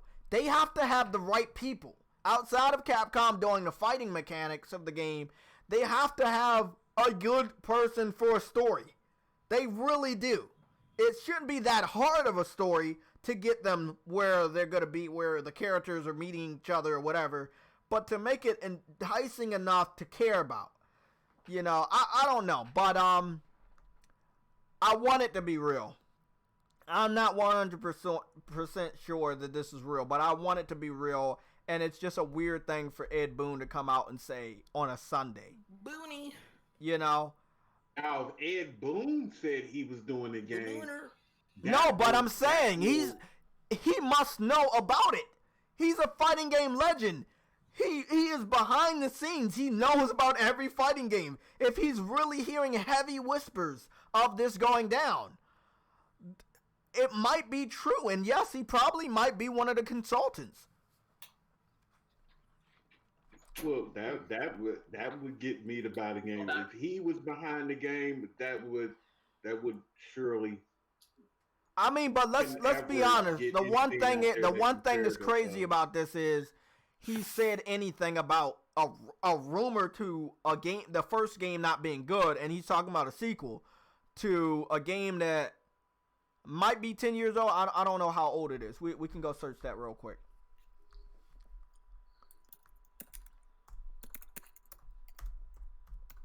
I want to hold on before we do that. I want to get a look at. I'll be right back. Okay, I want to get a look at this Omar guy so Sam can tell some jokes real quick. What is he, like a turban head? Fucking Sam! Here he come, y'all. Omar coming. Okay, Just- blah blah I blah just blah saw you blah blah talking blah about, blah. Okay, here we go. PlayStation. Omar worked on Guitar Hero 1, no, World Tour, Aerosmith, Guitar Hero 3, Tony Hawk's Proving Ground, Tony Hawk's It Project looks like 8. Mookie Betts from the Red Sox. Oh, listen, he also worked on Mortal Kombat Shaolin Monks, Backyard Wrestling, X-Men Next Dimension. He also worked on Oh, he looks UFC. just like Mookie Betts. Pull up a picture of Mookie Betts and put it side by side. Shut up. You're on the PC? So these are all the games he worked on, but nobody knows if he worked on anything else because he kind of disappeared afterwards. They probably killed him. I'm working at Pathmark. Shut up. But yeah, that's all we know about Omar Kendall. Cause just come back. I saw you're looking at PlayStation All Stars. Are you talking about the alignment of the fucking stars and shit? like Yes, that? I am. Yes, I know they're aligned. I can feel them, Adam. It's like the crazy. It's like the crazy. Well, You he ain't fucking black, man. bitch. It's like the crazy black guy in your like local fucking supermarket. He's the one making the sandwiches now. That's right. Fuck you, bro. It's like Mickey, you work from the Rustler. I see the visions with the bologna sandwich. You want some mayo on that? Pretty sexy. Nah, no mayo. I'm putting the mayo on it. You Anyway. want mayo, sir? Just sounds Service. very making Okay, you a well sandwich from look, Subway. this is another thing. He was a writer of a book. He did Capcom versus SNK 2. Oh, he did fighting guides for that. So Omar, when he did PlayStation All-Stars wasn't a bad game when it came to fight mechanics. The way they executed, like, the finishers, like, oh, you have to do a finisher to kill somebody instead of knocking them off a stage. Clearly, a lot of people wanted the game to be like Smash Brothers, even though they teased the game by being a clone of Smash Brothers. So... Okay, can you pull up Mookie Betts now? Who's that? Mookie Betts. Who the fuck is Mookie Betts? Just put Betts, Red Sox. I don't know who Mookie Betts is. Never mind. I fucking found him already. Mookie Betts. That does not look like him, Sam. The fuck are you talking about, bro? It looks nothing like him. Hold on, look at that. It's very similar. He No, has more bro. beard hair, but Fuck out of here. Okay. Fuck this. This is turning into a sideshow of a sideshow. That guy looks similar, bro. come on. That guy. That's better than your That looks like a comparison. twin brother, bro. I ain't gonna front. So I wanted to talk about some things that happened with PlayStation All-Stars and why I do not condone leaking anything out, even though I will leak shit out, okay? A lot of developers that teamed up with this, this game had characters lined up. And once it got leaked out, those characters were in there as DLC characters. Those individual third-party developers backed out of the deal and took their characters out of the game. Oh man, that's man. So this was a picture right here. It was called Picture Pack. That's not really the real name. Hold on. Yeah, I was about to say that can't be the real name. That sounds really. That sounds like something you would say. Shut the fuck up. Hey, it's so true though. I mean, you're gonna launch PlayStation All Stars 2. Okay, so this is what I wanted to show off. Yo, your thing went offline. I don't know if anybody noticed. What went off? The live stream. Did it? On my phone, it says it's offline. Is it the same for anybody else? No, we're still live. Unlimited. It's live? Oh, okay, it's just me. Wonder what happened. It's probably... I heard it's supposed to be going to PC too. Yeah, that is Yeah, a rumor. The rumor is, the first rumor that came out was that it's going to PS5 and PC the same day. But I don't believe that. I don't believe that last rumor. Because you got to remember, even though it wasn't the best of games, they did put a lot of resources and a lot of money into PlayStation All-Stars Part 1. So I would believe that they would probably put a huge amount of money into PlayStation All-Stars 2, seeing as though that they would have to get actors to lend their voice for games such as the new version of Nathan Drake, the new Kratos, Aloy, moans and groans from like the Hunter from Bloodborne. Nothing like major. They put a lot of money, but they don't. It's not expensive to make a fighting game. Okay, They so probably this put a lot this of is money, what but I they don't this is do it what I for wanted to expensive. point out, right? This was a picture that used to be on the website, as you can see Ryu with his scythe. You can see Jin from Tekken 7. I don't remember who this character was. Ratchet and Clank wasn't announced at the time, but he did eventually get announced after this picture went up. You don't know, Cole was there, Kratos was there. I forgot who they said this guy was. Nariko from Heavenly Sword was eventually announced. But long story short, there was a lot of characters that got announced and leaked. And a lot of people, either they believed it or they didn't believe it. But this was the adventure. This was the roster. They had a solid roster. They had Nathan Drake. They had Radek from Killzone. They had Big Daddy from BioShock. They had Kratos, Fat Princess, Sackboy, Cole McGrath, Hahachi from Tekken 7, which would make sense if they added son or grandson. They had Sweet Tooth from Twisted Metal. They had Sly Cooper from, of course, Sly Cooper and Parappa the Rapper, and Toro. So they had a solid cast. They didn't literally shit on our memories. The one thing that probably would have made it good, even if the game was bad, was Ratchet and Clank. Sorry, said Ratchet and Clank. It would be Crash Bandicoot and Spyro the Dragon, and which I said that time is kinda of the essence, because it would be weird to have Crash Bandicoot and Spyro the Dragon if they're already gonna go to Smash Brothers. And I know. Huh? They're not. I know you're saying that, but with Smash Brothers, everything looks possible. Like, let's be honest, everything looks possible with Smash Brothers.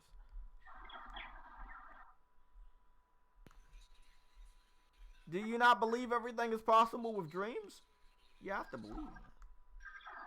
JT, I don't believe this going to Smash. I don't believe.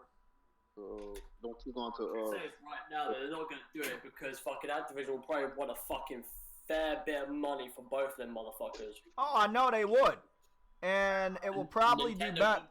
Nintendo won't pay out for that sort of money. They just won't.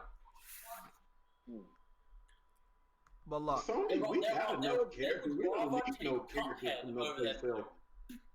Sony's got enough characters. Who would you want? I think the only people we would definitely want, that people wanted in part 1, would be Crash Bandicoot and Spyro the Dragon. Oh yeah, right, because that's Activision. That's what. Yeah, I'm saying. One of the post Nintendo characters or something. Exactly. So I wanted to point out right here, they did say that his son and his grandson was in the game. Hahachi was in the game from Tekken. So they did have a Tekken representative, and probably one of the best Tekken representatives at the time, which was Hahachi. His son and grandson probably would have had the same exact moves and be like a skin. Like, same character, but with a different skin. Even though they didn't do something like that on PlayStation All-Stars 1, I would like for them to do it. But I just wanted to spitball, and we're not going to take too much time. What about the dude on Persona 5? You think he'll be on there? Persona 5. See, they already got him in Smash Brothers. So they would probably have to get the character from Persona 4 or Persona 3. When did the first one come out? What day did that come out? It came out when Dreams went absolute. Was The Last of Us out? PlayStation All-Stars release date. So JT, okay, it came out in 2012. November 20th, 2012. So Sony don't. No, I'm saying, was The Last of Us out when that came out? That wasn't out, was it? No, that was 2013. It wasn't. Okay. So listen, I want to say one thing. PlayStation All-Stars came out almost probably a whole year and some change before they announced the PS4. And that's the only pattern in the stars that I see. Now, this was something else that happened. This was not a part of this picture that got leaked showing Ryu and Hahachi's son and grandson, right? This was another leak, but it actually turned out to be 100% real. This was Dart. This was Dart from Legend of Dragoon. Dart was supposed to be in PlayStation All-Stars. They already had him drafted. They had his character and everything. They had him ready. But from what I hear, the game just didn't do good for them to warrant them adding him in the game, even if they had him ready. And it was probably one of the second most fucked up things PlayStation has ever done ever since getting rid of Evolution. Dart from Legend of Dragoon. I hear everybody talk about Legend of Dragoon like they want a remake. They should have had this dude in the game day one. He was made. You know? It was the weirdest thing. Does anybody not know what Legend of Dragoon is? Nobody? No? Okay, you guys all suck. Were they gonna put like Dart or Rose in there?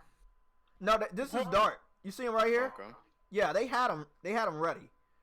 Now, of course, they didn't have his different form with the wings, but it probably would have been a special or something. But yeah, PlayStation All-Stars came out a year and some change before before PS4 got revealed. So, I don't believe we're getting PlayStation All-Stars 2 before the PS5 comes out. But with this pattern, it would make a little bit of sense for it to come out on a PS5. Can I say, so Sony don't own Persona 5, right? No, it's just always been exclusive. The main storyline games have always been exclusive. They don't own the game. They don't own the rights to the game.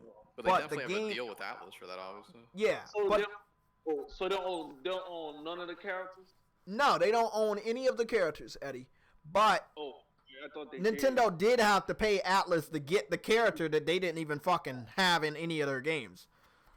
So it's weird. I would like them to use the same character, but in a way, I'm like, nah, don't use the same fucking character. Why doesn't Atlas just come out and say, well, this is like, I mean, we're on the 5th iteration, man. Why haven't they just said this is a PlayStation exclusive, franchise? I think they either wanted to or they were going to, but then Sega brought them. When Sega brought them, a lot of things changed, obviously. I don't think they could ever come out and say that without Sega being on board with that idea. And if I'm 100% sure, if I'm 100% with you, I know Sega is trying everything in their power to get every Persona to get on the Switch immediately. I know Sega. I don't think they're struggling, but I know that they want to be a major third-party player. You're talking about Sega. Yes. They used to make consoles, and they had to pivot towards publishing games. Yes. So when it comes to them keeping themselves above water, they probably want to own and get the vast majority of the money back. If they go for the sense of allowing Persona to become an exclusive to PlayStation, I would probably say not all of it, but a vast majority of, like a good percentage, will go to Sony, in which will sort of decline their number of how much they get back from that game. So the deal they have with them outweighs any potential revenue they could get from like releasing it on anything else. I mean, that's the thing. We don't even know how much to get. I agree, and then I don't. The Nintendo fans clearly want him, and they probably would buy the game. It is up their alley. I won't say that they won't buy the game. I don't know if it will sell better. I don't. Huh? No, it's alright. I'm just trying to remember, trying to figure out. Dude, in that respect, Shin Megami Tensei should be on PlayStation if that ends up happening. And you've said that many times, and I agree with you because it started on PlayStation. So I agree with you.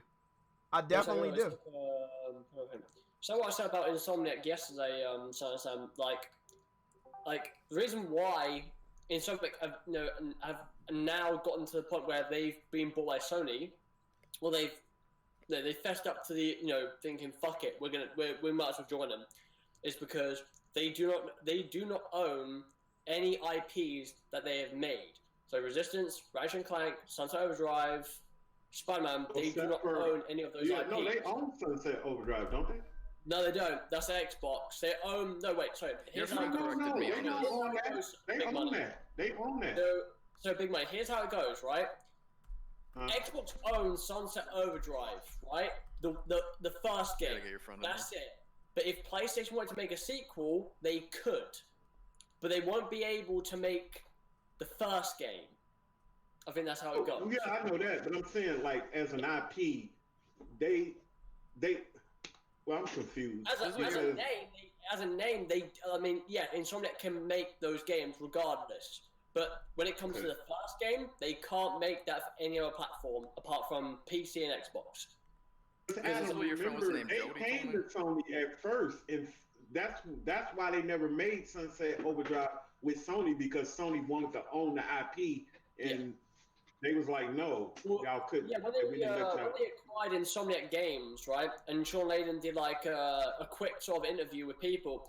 The person that was interviewing asked him about Sunset Overdrive coming to PlayStation, and he goes, "Well, listen, we like the fact that he spoke about the game, right, but he went on to say that we would like them to focus on Spider-Man, Ratchet and Clank, and numerous other titles in which they might want to work on. In this case, might be Resistance. It might be their VR titles. It might be their indie titles. So yeah, I think Sean Layden. I think he's made it clear that he wants to focus on those things, other than Sunset Overdrive, which I can understand. I do understand that fully, especially from his state. Yeah. Look, your friend said this when he was in here the other day. He said they own the IP, but Microsoft owns the rights to publish it on a console. That's basically what he said in layman's terms. Yeah, in some sense, yes. So why can't they just do what they did with Ninja Gaiden and just give a Sunset Overdrive and give it a different subtitle, and bam, they could just re-release it? That's all they have to do. I don't know. That's what I ended up doing Ninja Gaiden on PS3. I remember. Yeah, I know what you It's mean. called Sigma. Mhm. Yeah, it's a bit of a weird one, basically, right? Because it is that, like I'm saying, bro, it is that sense that they want to do the first game, they can't, which is just because of the whole thing with Microsoft. But if they want that's to, kind of how. Wait a minute, ain't that the same thing that's going on with Titanfall? Because they can't make the first Titanfall. Exactly the same thing. Yes. Oh, Exactly the same. You know how awesome it would be to have As soon Dart as in Titanfall that 2 fucking came out game, with bro. money, everyone's wondering when is the first game getting remastered or the first game coming out for PS4. It isn't, because that's Xbox. They're the ones that did that game. Never know. They might do put that. They might do make it Battlestar.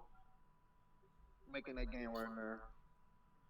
All I'm gonna say right now, bro, if you look at the final roster, this wasn't actually the final roster. They added 2 characters on each side.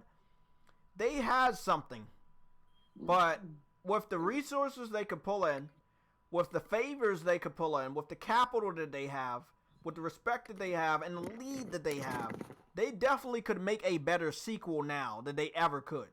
And I think Adam can agree, if that's what they ever wanted to do. They have a lot of new characters that they could also add. You have the Hunter from Bloodborne that you were free to use. You could put that dude in here with multiple fighting. Like, I remember that, even though I don't ever remember using Sweet Tooth outside of his ice cream truck, he had a lot of fucking moves, bro. He had the machete, he had the shotgun, he had the mine, he had the C4 pack. He had some other shit like punching and kicking and shit. The car could punch and kick? Huh? Talking about that stupid ice cream truck? No, I'm talking about he was outside of the ice cream truck in PlayStation All-Stars. Okay. And I never knew that he even had those moves. But they made a way. He was the only character with the least amount of moves, by the way. Everybody else had everything. Like Kratos, he had everything from all his classic games as well as Part 3. Ratchet and Clank had everything up until Tools of Destructions. Spike was a little bit different because this was the Japanese version of Spike. So he had a lot of those gadgets from the anime as well as the game. Sir Daniel, he had everything he had from Medieval. They really respected these characters and their fighting style, including Hahachi, which was amazing at juggling. You know what?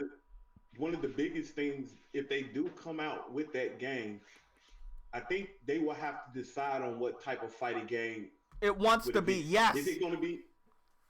Is it going to be like the Nintendo game, or is it going to be like the traditional like Street Fighter games, or can you see an all-star game kind of made like Tekken? If they make it like Tekken, like a fighting game like Tekken, now I would be interested in buying that fighting game. If they made it like Tekken, because I don't see them going. I think where they failed the first time because they was trying to be like Nintendo. That's where they failed the first time. They was trying to be like Nintendo. They shouldn't go down that road. they either have the traditional way, like Street Fighter, or like they have with how Tekken plays, the formula that Tekken has. Like traditional. Yeah. Because, Now yeah, listen, traditional. I will say one thing, bro.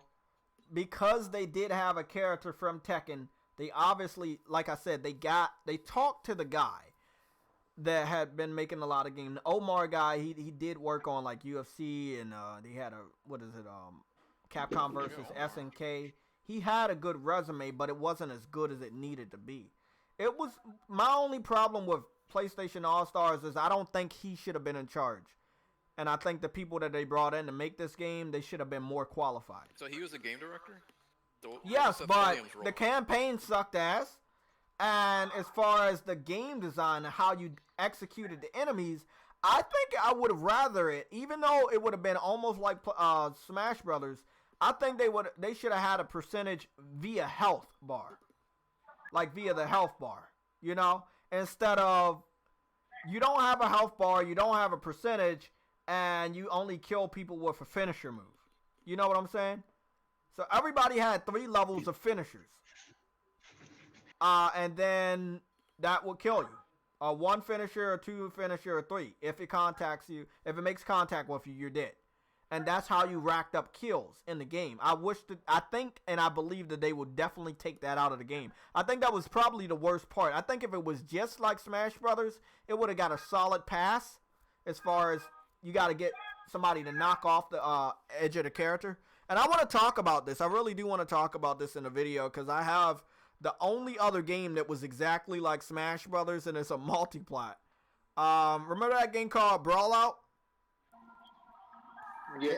I've Yeah. heard the name, but Yeah, Brawl Out was a Smash, just like Smash Brothers, but with nothing but indie characters. And it came out first on the Switch, and then it came out on PC, Xbox, and PS4. I got the game. It's a solid Smash Brothers clone. Literally, it's a solid Smash Brothers clone. I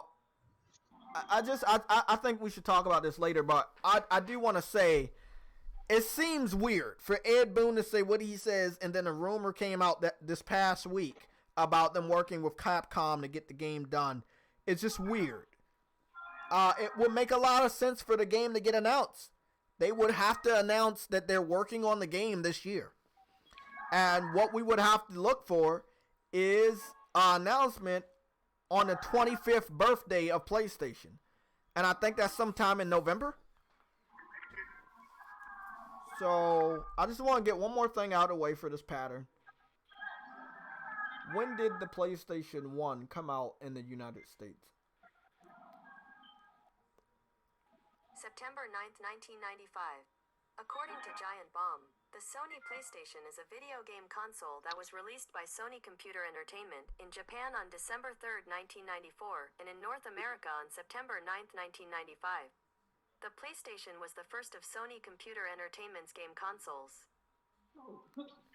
Okay, what's today's date? Today's the 8th? Yeah. So tomorrow, the 9th, will be a fucking Monday. It will be the Monday before Tokyo Game Show. Before they even talk about an anniversary. 90XP in the chat wants that game out, so he's on the same boat as you. Well, look, the game came out the 9th. I mean, the game console, PlayStation 1, came out on September 9th. So, we might get something. I don't think we're going to get a confirmation, but we might get a celebration. It's the 25th anniversary. They have to celebrate it. Yeah, done. You want to go get you one? So what do you think, Sam? You think they're gonna celebrate the 25th anniversary tomorrow on a fucking Monday? Maybe a shout out on Twitter. I don't know if they're gonna do like a full out celebration. Yeah, I don't know. I mean, a big celebration will say, "Hey, this is the 25th anniversary, and we sold 100 million consoles to consumers." That would be nice. Yeah, maybe Sean Layden can finally brush his teeth. I could have swore the first PlayStation came out in November. Post it on Twitter. Your teeth are white, nice and shiny, and that's it. Shut up, He Sam! make way too much money for him not to. His teeth look like a jigsaw puzzle. God damn it, you guys fucked up. They have like Invisalign for that or something. Yes, there is. You're like a 6-figure employee, I'm assuming, if not more. Like you said, you gotta come more professional looking. I just hate that about him too. That's my man too. Because if Dude, she compared don't, to Jack Tran, like, look how white his teeth were. They were pristine. That guy never stopped smiling. I don't know, man. There's something here, and it's weird for Ed Boon to say something the day before the PlayStation fucking 25th anniversary. It's just a weird thing for him. Him of all people. Why would he say something? I don't know. It's a Look at weird. that giveaway, like that Remedy note. Yeah, that's what I'm saying. It's like, if you're not really paying attention, you will miss some of this stuff. I know I sound a little crazy, but you would miss some of this stuff if you're not paying attention. You could easily just fucking write off Ed Boon, but then in a way, can you? He's a fighting game legend. Can you really write him off talking about a fucking game that we don't believe is in the works? A game, the first one that didn't do very well and probably flopped, if you can call it that, and a sequel being made of a flopped PlayStation exclusive? I don't know, man. It would be crazy, man, to have a remaster. That would be a fucking... The fact that he's talking about it is strange. Yeah, it is very strange. I don't think it would be hard to get a remaster. I think the only rights they need... They added Isaac from... what was it? Dead Space? Dead Space, yeah. Yeah. I think they could easily get that from EA. They also had Big Daddy from BioShock. Yep. Yeah, I think they could easily get those rights. And then you got Devil May Cry. You could get those easily from Capcom. Hahachi, you can easily keep those rights because they're still making those games, Tekken games. I think that's pretty much it. If I'm considering, I think that's all for third party characters. And as far as like, you gotta remember, like Sir Daniel was in there, and Medieval is coming out. You know, Little Big Planet's in there. I mean, Sackboy, and you know, you got Dreams coming out. It's possible. I want this shit to be real so bad, but I don't know, man. I'm gonna be looking all over the fucking internet tomorrow, though. Like tomorrow, I have to look all over the internet. I didn't know the PlayStation 1 came out September 9th. I thought it was November, bro. It was November in Japan. It wasn't November in United States. That's what it was. Yeah, it came out a year later in Japan. In America. So you think they could put some of the Street Fighter players on there too? Well, they did it on fucking what's that game called? Smash Brothers. Why not? I don't know who you would add. I probably would say get Chun-Li. But that's the thing with Smash Brothers. They are actually taking up a lot of characters that you probably can't add them now on on PlayStation All Stars. You know, like Ryu and Ken, or the fucking character from Persona 5. I don't even know why they agreed to that shit. I think they still gonna do that. Cloud. That Tekken versus Street Fighter game? I don't know nothing about that, man. I brought the first one on the Vita, but I don't know nothing about that other one, the other way around. The Tekken versus Street Fighter, right? Yeah, I don't know about that one. It's like that's like Agent at this point. We didn't see any gameplay, and I don't know. They're probably not making it. I liked that first one, that Capcom versus Marvel. Oh yeah, man. Capcom versus Marvel 2, 1, and even 3 was very good. I don't know what they did with the other one, Infinite. Infinite was garbage. They could put Infinite Son on there. They could put Infinite sister on there. We got so many characters now. Yeah, I mean that's what I'm saying. This gen alone, we got Delson from the new Infamous game. You have the main characters from games that have not came out, like Sam from Death Stranding. You have Boulder. Huh? You got Boulder. You got Magni Modi. You got Mimir the Head. He could be a fucking character. Oh come on! You know they gotta add Atreus and Kratos. You gotta have Aloy. You know, probably some alternate skins, obviously. Also, this is another thing. I had a lot of gameplay videos. A lot of people didn't give credit to the alternate skins. Yeah, you had different colors, but every character had 3 skins. And it was really, really good, man. Like Ratchet and Clank had different skins, which were different armors from different games. Kratos, I think one of his other skins ended up looking like his brother. Yeah, they had a lot of good skins on PlayStation All-Star, so I would love them to add that. I want the Hunter. The Hunter from Bloodborne, if he's in PlayStation All-Stars 2, I would say that he'd probably be my main character I use. Just knowing that he has those weapons that we all know he has, man. He has... Fucking racist. No, I'm just saying, the Hunter from Bloodborne, he has firearms, he has melee weapons, heavy weapons. You know, he's probably not going to be the fastest character because he does move slow. But yeah, man. I would love to use the Hunter from Bloodborne. I mean, who else would be in there? What other exclusives we had? We've, Knack. Astrobot. We got a lot of characters in I'm just waiting for him to say one of the characters. Oh yeah, Ellie. There you go. Forgot about that. The character from Dreams. Add that person in there. No. Somatic said to tell you the Eagles are losing 97-3.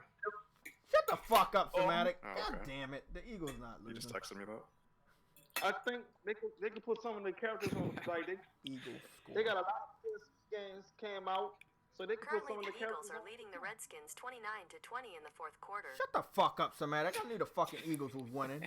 The fucking Redskins are garbage, and there's 3 minutes left. Ain't shit gonna be done. Yeah, they got... Birdmen are winning.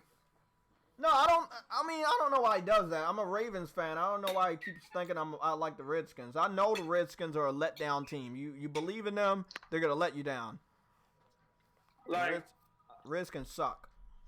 I believe they Jay, could you're put some. gonna say the one of the characters that you have not mentioned yet.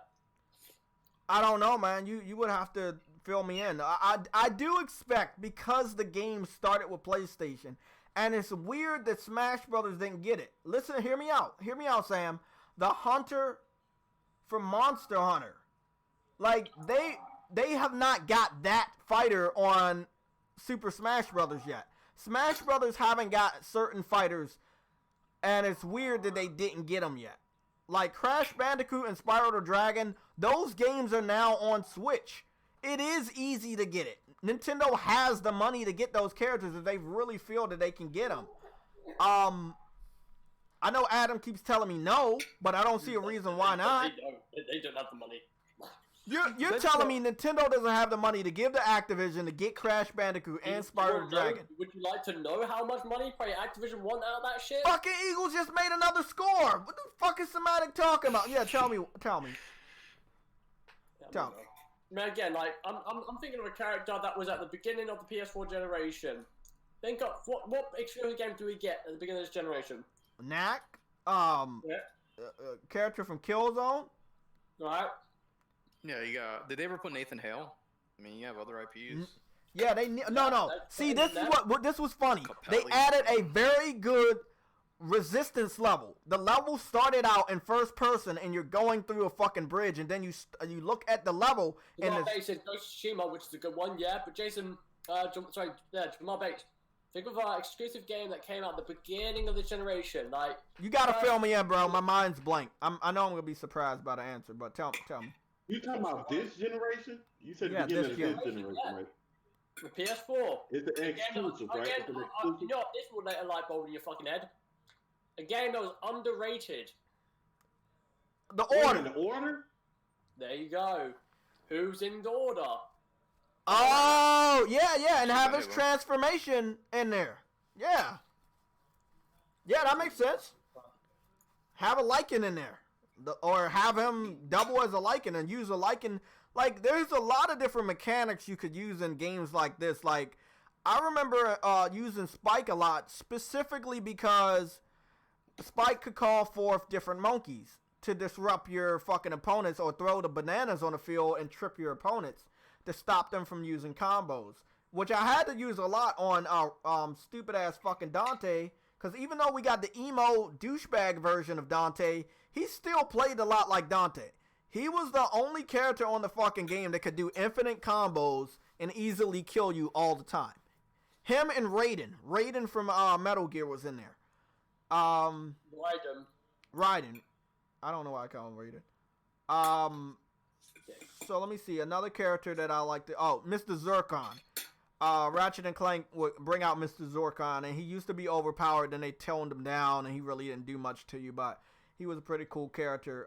So, I want a character. I mean, you got a lot of characters. Let's be honest. You're talking about PlayStation All Stars, and you don't have to do what Nintendo done. And this is one thing I want to get on Nintendo about. Mario's whole family is on the roster. Wario is there, Luigi's there, Mario is there, Yoshi's there, Yoshi's girlfriend is there, fucking Peach is there, Peach's sister is there, the other princess from Mario Galaxy is there now. Like, Bowser is there, Bowser's kids are there as playable characters. That's the one thing I gotta give credit to about PlayStation All-Stars. They did not do that dumb shit. They could have easily did it and made every god a playable character from God of War in PlayStation All-Stars, but they didn't do it. Now, they did end up giving us the last DLC character was Zeus, and he was fucking overpowered, but it was only one other God of War character in the game, so that was dope. We've had other games. I'm looking over. Now, listen, they could add somebody else from like a King of Fighters game. I know that the Smash Brothers just got what's his name, Terry Bogard. And I also know they got they got all the characters from Dragon Quest. Bro, they could put Shuhei Yoshida in that fucking game. You could. And I know some people might think that's a joke, but you could obviously do that. And I will pick him, and he could use everybody's move because he's played all these games. But see, this is what it gets hard. Like, if you want to add a character from Final Fantasy, you can't. Can you still add Cloud? Is it right? Is it going to be boring to add him, or would you use Titus? Cloud. Or would you use Titus from like Final Fantasy X? Or you use Sephiroth. Oh yeah. Oh, okay. I like that one. Oh, here we go. We've been forgetting this, Sam. We've been forgetting this. Any character from Yakuza. Like, seriously needs to fucking die. I know, but it's weird that he wasn't in the first PlayStation All-Stars when he was already pretty much a PlayStation exclusive character. I don't offend Yakuza fans, but I hope that game fucking dies. Dragon of Dojima? Yeah, him. Let's see. You could have Drake in this one, and for alternate skin, it could be Elena. Because, see, they had different clothing for Drake, but he never, like, turned into another character. So this time you could have skins that turn him into another character with alternate colors. The character from Neo, just easily put him in there. William. Main character from one of the Star Ocean games. You could have put Sora in there from Kingdom Hearts, since Kingdom Hearts didn't, you can't put a Disney character in PlayStation All-Stars. I was so disappointed in Kingdom Hearts 3. That was me too, man. Me too. You haven't fucking completed the game, you piece of shit. I stopped. That's why I was disappointed, you fuckface. Bullshit. I did. I remember Huh? Jay, you think they will stop Kingdom Hearts coming to the PlayStation? I'm confused. Why? We know that's part of Disney. That's what I'm asking. No, because Square Enix made the series. Oh. Disney just lended their characters and place a lot. Like, I don't know. I don't know what you mean by that, because every Kingdom Hearts game is only on PlayStation. All the early ones. So no, they're not. No, a lot of people been thinking that, Eddie, for a couple weeks now. They said, "Oh, Disney's gonna be petty and take everything away from Sony that this non-movie related." They haven't done that, and I don't think they're gonna do that. They said the door is really still open. They trying to make it seem like the door is not open. Sony is, but I think the door is still open. They understand that Spider-Man's very, very, very important character. Like I said, every other character in Marvel Cinematics history right now, they have retired. Thor is not going to be active. They gone. They all gone. Yeah. And, so what you going to do? You going to start the female Avengers? Like, that's a fucking good-ass plan? The next set of Avengers, don't nobody want to look at the next set. The next set is the next set, big money, is nothing but females. She-Hulk just got announced, And I knew that was So gonna what's happen. his name gonna be in there too? What's his name? Hulk? The dude that posted the black guy. Falcon. Yeah, Falcon. Falcon and Winter Soldier would probably be the best ones that we recognize. Everybody else, fuck no. That shit is terrible. Isn't he Captain America now? Yeah, he's the new Captain America. Okay. Oh no, he's not. See, that's the thing, Jay. Did you hear that? He's not gonna be Captain America. Not yet. They said he's not gonna. They said he's gonna be Captain America, but not yet. Oh, they gonna build. Oh, they gonna try to build up to that. Okay. Yeah, they're gonna try to build up. He's not gonna be it yet. So what he gonna do? Just have the fucking shield in his fucking room while he fly around? Cause that's illegal. Yeah, that shit gonna be crazy. Come on. They're gonna fuck that character up. Well, give me a sec. Cause the thing is, James Gunn doing the third. You know what? Guardian. Let me put one character out there. You know that character from Shadow Colossus? What's his name? Guy with stick. Guy with stick. No, that's Ico, you fuckface. Oh. What about the kid from Last Guardian? I don't know the name, and I beat that game like 5 times. You said what? What, Adam? What you say? Guy with stick. Yeah, they could put Ico and that character in there as one character and have an alternate skin. You know? Wanda. Yeah, because don't they have 3 characters? That's the name of the character, by the way, Wanda. Yeah, and then they got the little boy from Guardians. Oh, Wander, like The Wander. Last Guardian. Yeah, like Wanda, Wanda, like Wanda and Vision. Wanda. Okay. Yeah, so he doesn't even have a name technically. There you go. No, really. Somebody said Ellie from The Last of Us. I would love Ellie and Joel as the same exact character, as alternate skin. You know, like, cause I'm just like, I don't want them to be like Smash Brothers. Smash Brothers has like, I remember the last couple ones, they had every character from Star Fox. They had like 4 different Star Fox characters in the same fucking game. And you already know about Mario. They got like fucking 10 or more Mario-related characters. Some of the characters from Days Gone, some of the characters from out of there, I'll take some of them. Days Gone. Days Gone. Yeah, fucking Deacon with the motorcycle. Run people over with that. Okay, and call forth zombies. Use zombies as a manipulation. That makes sense. Manipulation. I want to say a character from Soul Calibur. Because Soul Calibur was called something else. Huh? Nightmare? Maybe. Or that chick with the shield, the sword and shield, blonde hair. I know, man. Yeah. All this sounds good. Like I said, man. But they have to have a good story. They have to have a convincing campaign. I think everything was good. Huh? No, Jay, to sell it to the fans, man. The fans need to know what studio is going to make that. That's the only way to get the fans on board. Because when you talk about campaign with this game, like, if you like, what if they announce a collaboration of studios and not just one studio? Would you? Because like we'll be, I think, because you know what? First of all, I'm just saying, all these studios over the last 2 years exactly have been buddy with each other. I know nobody can tell me they have not saw a buddiness that we've never saw before with these Sony's first party studios congratulating each other. That's if they want to go ahead and make. But the thing is, I don't think none of those studios, and maybe people might get mad at me for saying this, but I think none of those studios, none of our first party studios have experience in fighting games. None of them. Exactly, big money. I don't think none of them have.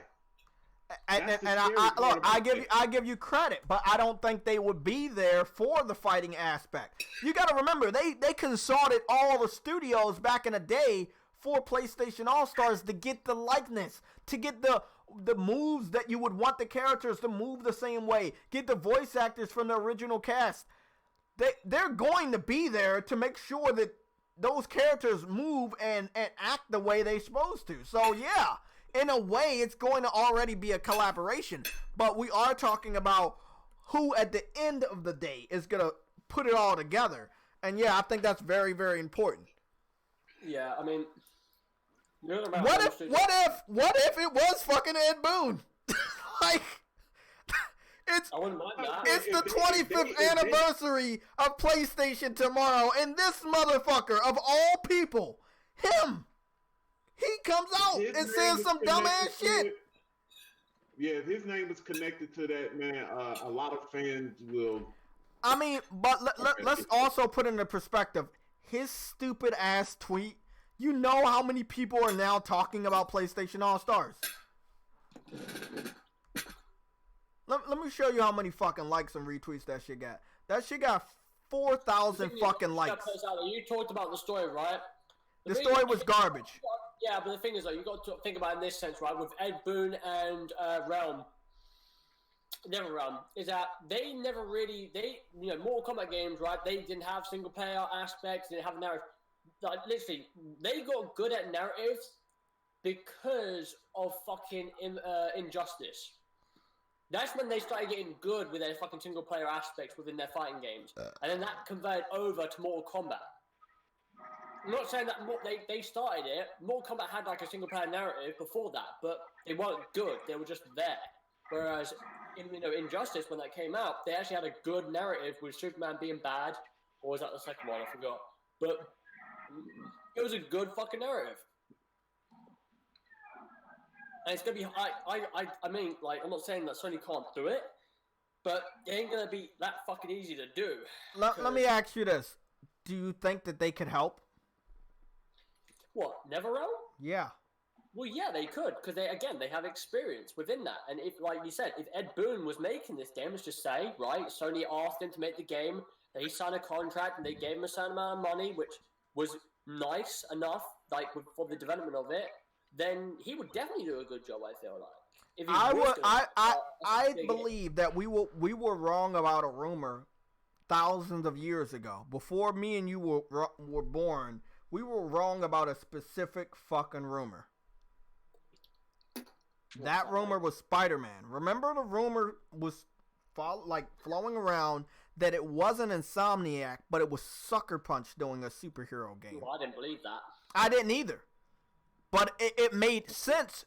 You want to know why it made sense? It made sense because they had done a superhero style character, and with an open world. And I was like, okay, yeah, that makes sense. When it ended up being Insomniac that we saw at the end or the beginning of the first trailer, bro, I was like, oh my fucking god, these guys are on another level now. But then I had to step back and I had to look at what the fuck have they done that would give them the resume to even get this Sunset fucking Overdrive, which not a lot of people would have exactly. known, not a lot of people played it. Exactly. When it comes to the traversal, the movement within Spider-Man, the first thing that came to my mind was the aspects of Sunset Overdrive, how fluent, how easy it was to jump on these cable lines, the electric cable lines in a sense, and grinding on them, and also just overall bouncing on cars and so on and so forth. It was so easy and fluent, and it was a great fucking game. I do want to say one more thing. I like that game. The one more thing I want to say about PlayStation All-Stars, even though I'm going to say a lot more things about it, is that one thing I say about the symbols. Now, I don't think it's no clue. There's no pattern between that. But I wanted to say I would like them to use that as a promotional tool for PlayStation All-Stars. You know how like a character is hanging on a specific symbol or they're inside of the symbol? I like that. I don't know who came up with that promotion. I wish I could talk to that person. But I like that promotion. It's pretty dope. Every year there's a different set of characters on these symbols. And I would hope that would be some sort of a publicity stunt for advertising the game. And I also want to say one thing. I want them to bring back the live action. This is how they started PlayStation All-Stars. It started with one of the most heart-wrenching tear fucking drips of a fucking commercial. The one about Michael. I used to have that on my Vita before I lost it, and I wish I could find my fucking Vita. You was talking about one. That motherfucker, I watched it so many times, and every time at the end, it always makes me fucking cry. You're talking, you're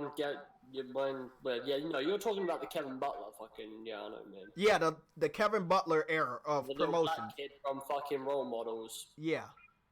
No, I'm talking about Michael, the commercial with all the live action video game characters in the bar.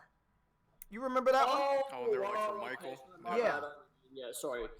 Alright, yeah. Shanning's name. Yeah. Yeah, but they've always done those sort of commercials where it's like live action. Yeah, but they have done live actions, but that was the first one that they really did. Like, I don't remember one before that. There you go. Long live play. Sony character commercial. Yeah. Yeah, anyway. They did a good job on that advertisement. I really liked what they did. Look, it's all possible, but as of right now, it's pretty much all rumor. Well, yeah, So I don't want to get too hyped up about it. That's exactly what you gotta do. Yeah, you're a hypehead. Shut the hell up, okay? You're not wrong. You sit back there and you shut up. But when it comes to these sort of things, man, I understand a lot of people getting hyped for this game and so on and so forth. Like, and when it comes to PlayStation All Stars, like, it has been this long thing, and it's been like anticipated by a lot of people. No, I don't want to say anticipated. I want to say it has been wanted by a lot of people because we never had enough fucking information to confirm that it's real. Like, or even a possibility. This is probably the big... You're talking about this. I'm still waiting for fucking Patapon 2. They showed that shit off at Whoa! Hold your horses. That's illegal. That is, hey, you know what? That is the only thing they that's showed that game off. It was portfolio is a fighting game. Man, and they have not released that game. Where the fuck is it? I'm like Greg Miller, bro. I'm pissed. Like, where the fuck is Patapon 2? You had it playable on the show floor in 2016 PSX. Where the fuck is this game? Put that shit on the shelf. Yeah, they probably put it on a shelf, buddy. You know what I mean? They probably put it on a shelf. Specifically for you, just to get you out of the way. Yeah, but when it comes to PlayStation All Stars, yeah, do I think they should make it? Yeah, I think it's a good idea. I think they should. Like, because, again, when it comes to PlayStation, right, the places in which PlayStation lack are the multiplayer perspective of games, right? They haven't got a lot of heavy hitters within the multiplayer. And when I mean that, I'm talking about, like, Gears and Halo, right? Gears and Halo, when it comes to you finishing those games campaign-wise, the fucking multiplayer is a strength in its own right. And also, it has its own esports, which even strengthens that matter. Where, like, should Uncharted be in esports? Of course it should, but there are attributes within Uncharted which don't showcase, like, what what people like to see in esports, which is weird to say, but it's true. And I feel like Sony have come out. They've said they want to invest in a multiplayer aspect. I'm like, well, I hope they do next generation. Like whether it will be a strictly multiplayer game or it will be a game that has a multiplayer component. Like, I think the next game from Sony that will have a multiplayer like perspective will probably be Last of Us Part 2. Like, hands down. I just hope they don't go like too overboard with it. Well, no, I mean, the thing is, I don't know how they could, because again, like, last generation with PS3, they had a lot of multiplayer aspects within the games. You had Motorstorm, you had Uncharted, you had obviously Last of Us, you had God of War at that point, you had SOCOM, MAG, and again, like I say, every single time. MAG was ahead of its time. I don't know why they didn't go back to a SOCOM. Yeah. That's I hear a lot of PlayStation fans talking about SOCOM. I don't know why. Yeah, I mean, look, this is the one thing I don't like about Sony is that they hear us, right? But they don't really listen all the time. You know? Yeah. Like we could have easily got it, and we did need Resistance to come back. You could have done it, and it could have thrived this generation in the competitive scene. In the esports scene. It could have done good. SOCOM could have been an esports type of competitor. I don't know why they haven't. Look, you don't even have to make a new one. You could have did a remaster of all of those games I talked about.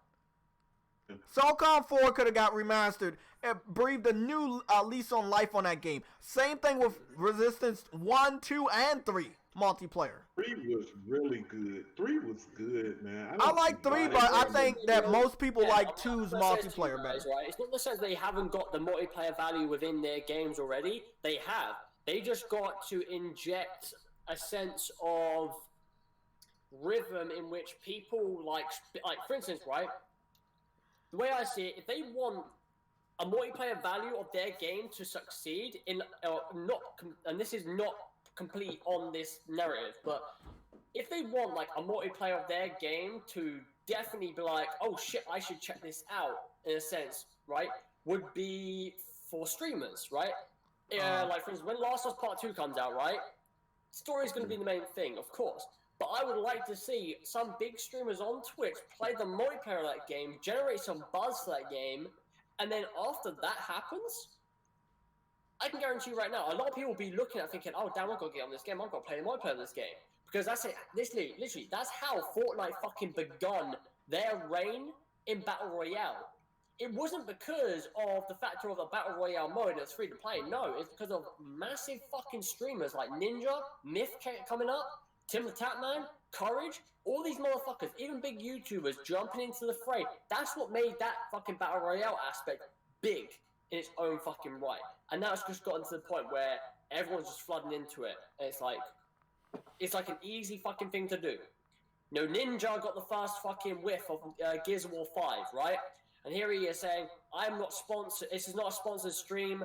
I basically went to Xbox saying if I could play the game early, go fuck yourself. That's a sponsored fucking stream. Don't you fucking dare. And then he goes ahead and says, no, these are the many perks of being on Mixer. Sponsored stream. You literally are stating sponsored shit in front of people. But the thing is, like I'm getting at, right? Ninja played that game. People were tuning into that game and thinking, damn, I like the look of this game, if they haven't seen Gears yet. Or, you know, if Ninja's playing that game, bro, kids will be like, I want to play this game as well. And when it comes down to, I don't know, a multiplayer game down the line for PlayStation, they should do that. They should push that narrative. Like, there's a lot of ways you can build popularity on a game, whether it's multiplayer or single player, and that's one way of doing it. Simple as. No, just do it, bro. Just do it, man. No, I want to see PlayStation succeed in the sense of multiplayer. I mean, like I said, bro, Zipper Games made SOCOM and Mag. Both games, right, SOCOM specifically was a very beloved game for, like, quite a fair bit of the fan base. But when it comes to Mag, that game was so ahead of its fucking time. It was ridiculous. And if that game came out this generation, that would have been a really good game to see. Like, really good fucking game. I would love to see that game happen. But, you know, they're not here anymore, which, again, sucks ass. It really fucking does. It pisses me off. Fucking hate that, bro. It's one of the studios that Sony shouldn't have fucking got rid of, man. Hate that. Anyway. Well, yeah. Look, man. It's sad, bro. Because you know, I really wish that we had a new Motorstorm. It could have been great. It's like 2014, or it's like 2014 with Santa Monica. They could have fucking went. They could have been fucking absolutely canned, but they didn't. You know why? Because there's resilience. They were able to pivot to another idea, which was God of War. And what happened? They took risks. Sony allowed them to take risks. They supported them all the way through. And that game became Game of the Year. It was a revolution in some sense of the video gaming industry and what it could have technically do. And, like, I think to myself, if games like that can do those sort of things, I don't see why one of their studios can't do that with multiplayer. If PlayStation are behind I'm trying to think, is this generation, like, the most times that they came out with a new IP? Because Sony came out with what, like 5 new IPs this generation, right? No, this is definitely. Like what you're about to say, yes. This generation is the most IPs Sony have released. Yeah, the most new IPs that I've seen them. Damn. And the thing is, right? I was speaking on mate Jody, right? That's within the industry, and he said to me, right, why do you think Sony are selling so many consoles and so on and so forth? Like, why do you think that? And I said, because their games are, like, I just basically said generic answer, which was because they got exclusives and they're good. He goes, well, yes, but, like, what was the selling point of that game? What was the selling point to these games? Great story-driven narratives. There you go. What was Xbox offering this generation, or PC? No. That's why they read that, and he said to me, that's the reason why PlayStation didn't go with the whole multiplayer narrative, because single-player story-driven games were selling more in that spectrum. Like, were basically their way of selling the console, pretty much. That was Sony's way of selling the console, which worked wonders this year. But when it comes to, like, you know, next generation, right? When Xbox are on the same table, knowing that they've got to make story-driven games as well as good multiplayer games, it sort of tightens the gap of what Sony have to do to, like, sell these consoles. depending on obviously if Microsoft can make good story-driven games, that's all up to them. But yeah, that's the thing though. That's the reason why PlayStation sold so much, bro. Because you had EA and Microsoft say single-player games don't sell, like all that bullshit, right? And there you have Sony bringing out these great narrative games, selling consoles with their special limited edition aspects, and they're now nearly sitting at 100 million units sold. Well, actually, no, 100 million sold, shall I say? Not because they already sold a million units, 100 million. So yeah. Again. Well, guys, it is 4:30. We got to get up out of here. I want to thank everybody, all the panelists, Adam, Big Money, Eddie, Son of Sam. Thank you. I know we had a small panel today, but hopefully we can have a bigger one soon. If you guys want to be, if anybody wants to be a part of the next weekend's panel, please get in contact with me on Twitter. My name is the same as the one on YouTube, JayTechTV, or JayTechTV HD on PSN. I will be checking my messages, so if you guys if anybody has a mic, they know how Discord is used, we'll send you a invite, and you can get in here. But that's pretty much it for today. I'm about to go back to playing some Monster Hunter and get something to eat. Thank you, Adam, for breaking this shit down. Tomorrow is the 25th anniversary. We're going to have to see what they do. That's it, bro. That's all we can do. Like that, bro. I mean, I spoke a lot about Gears, man.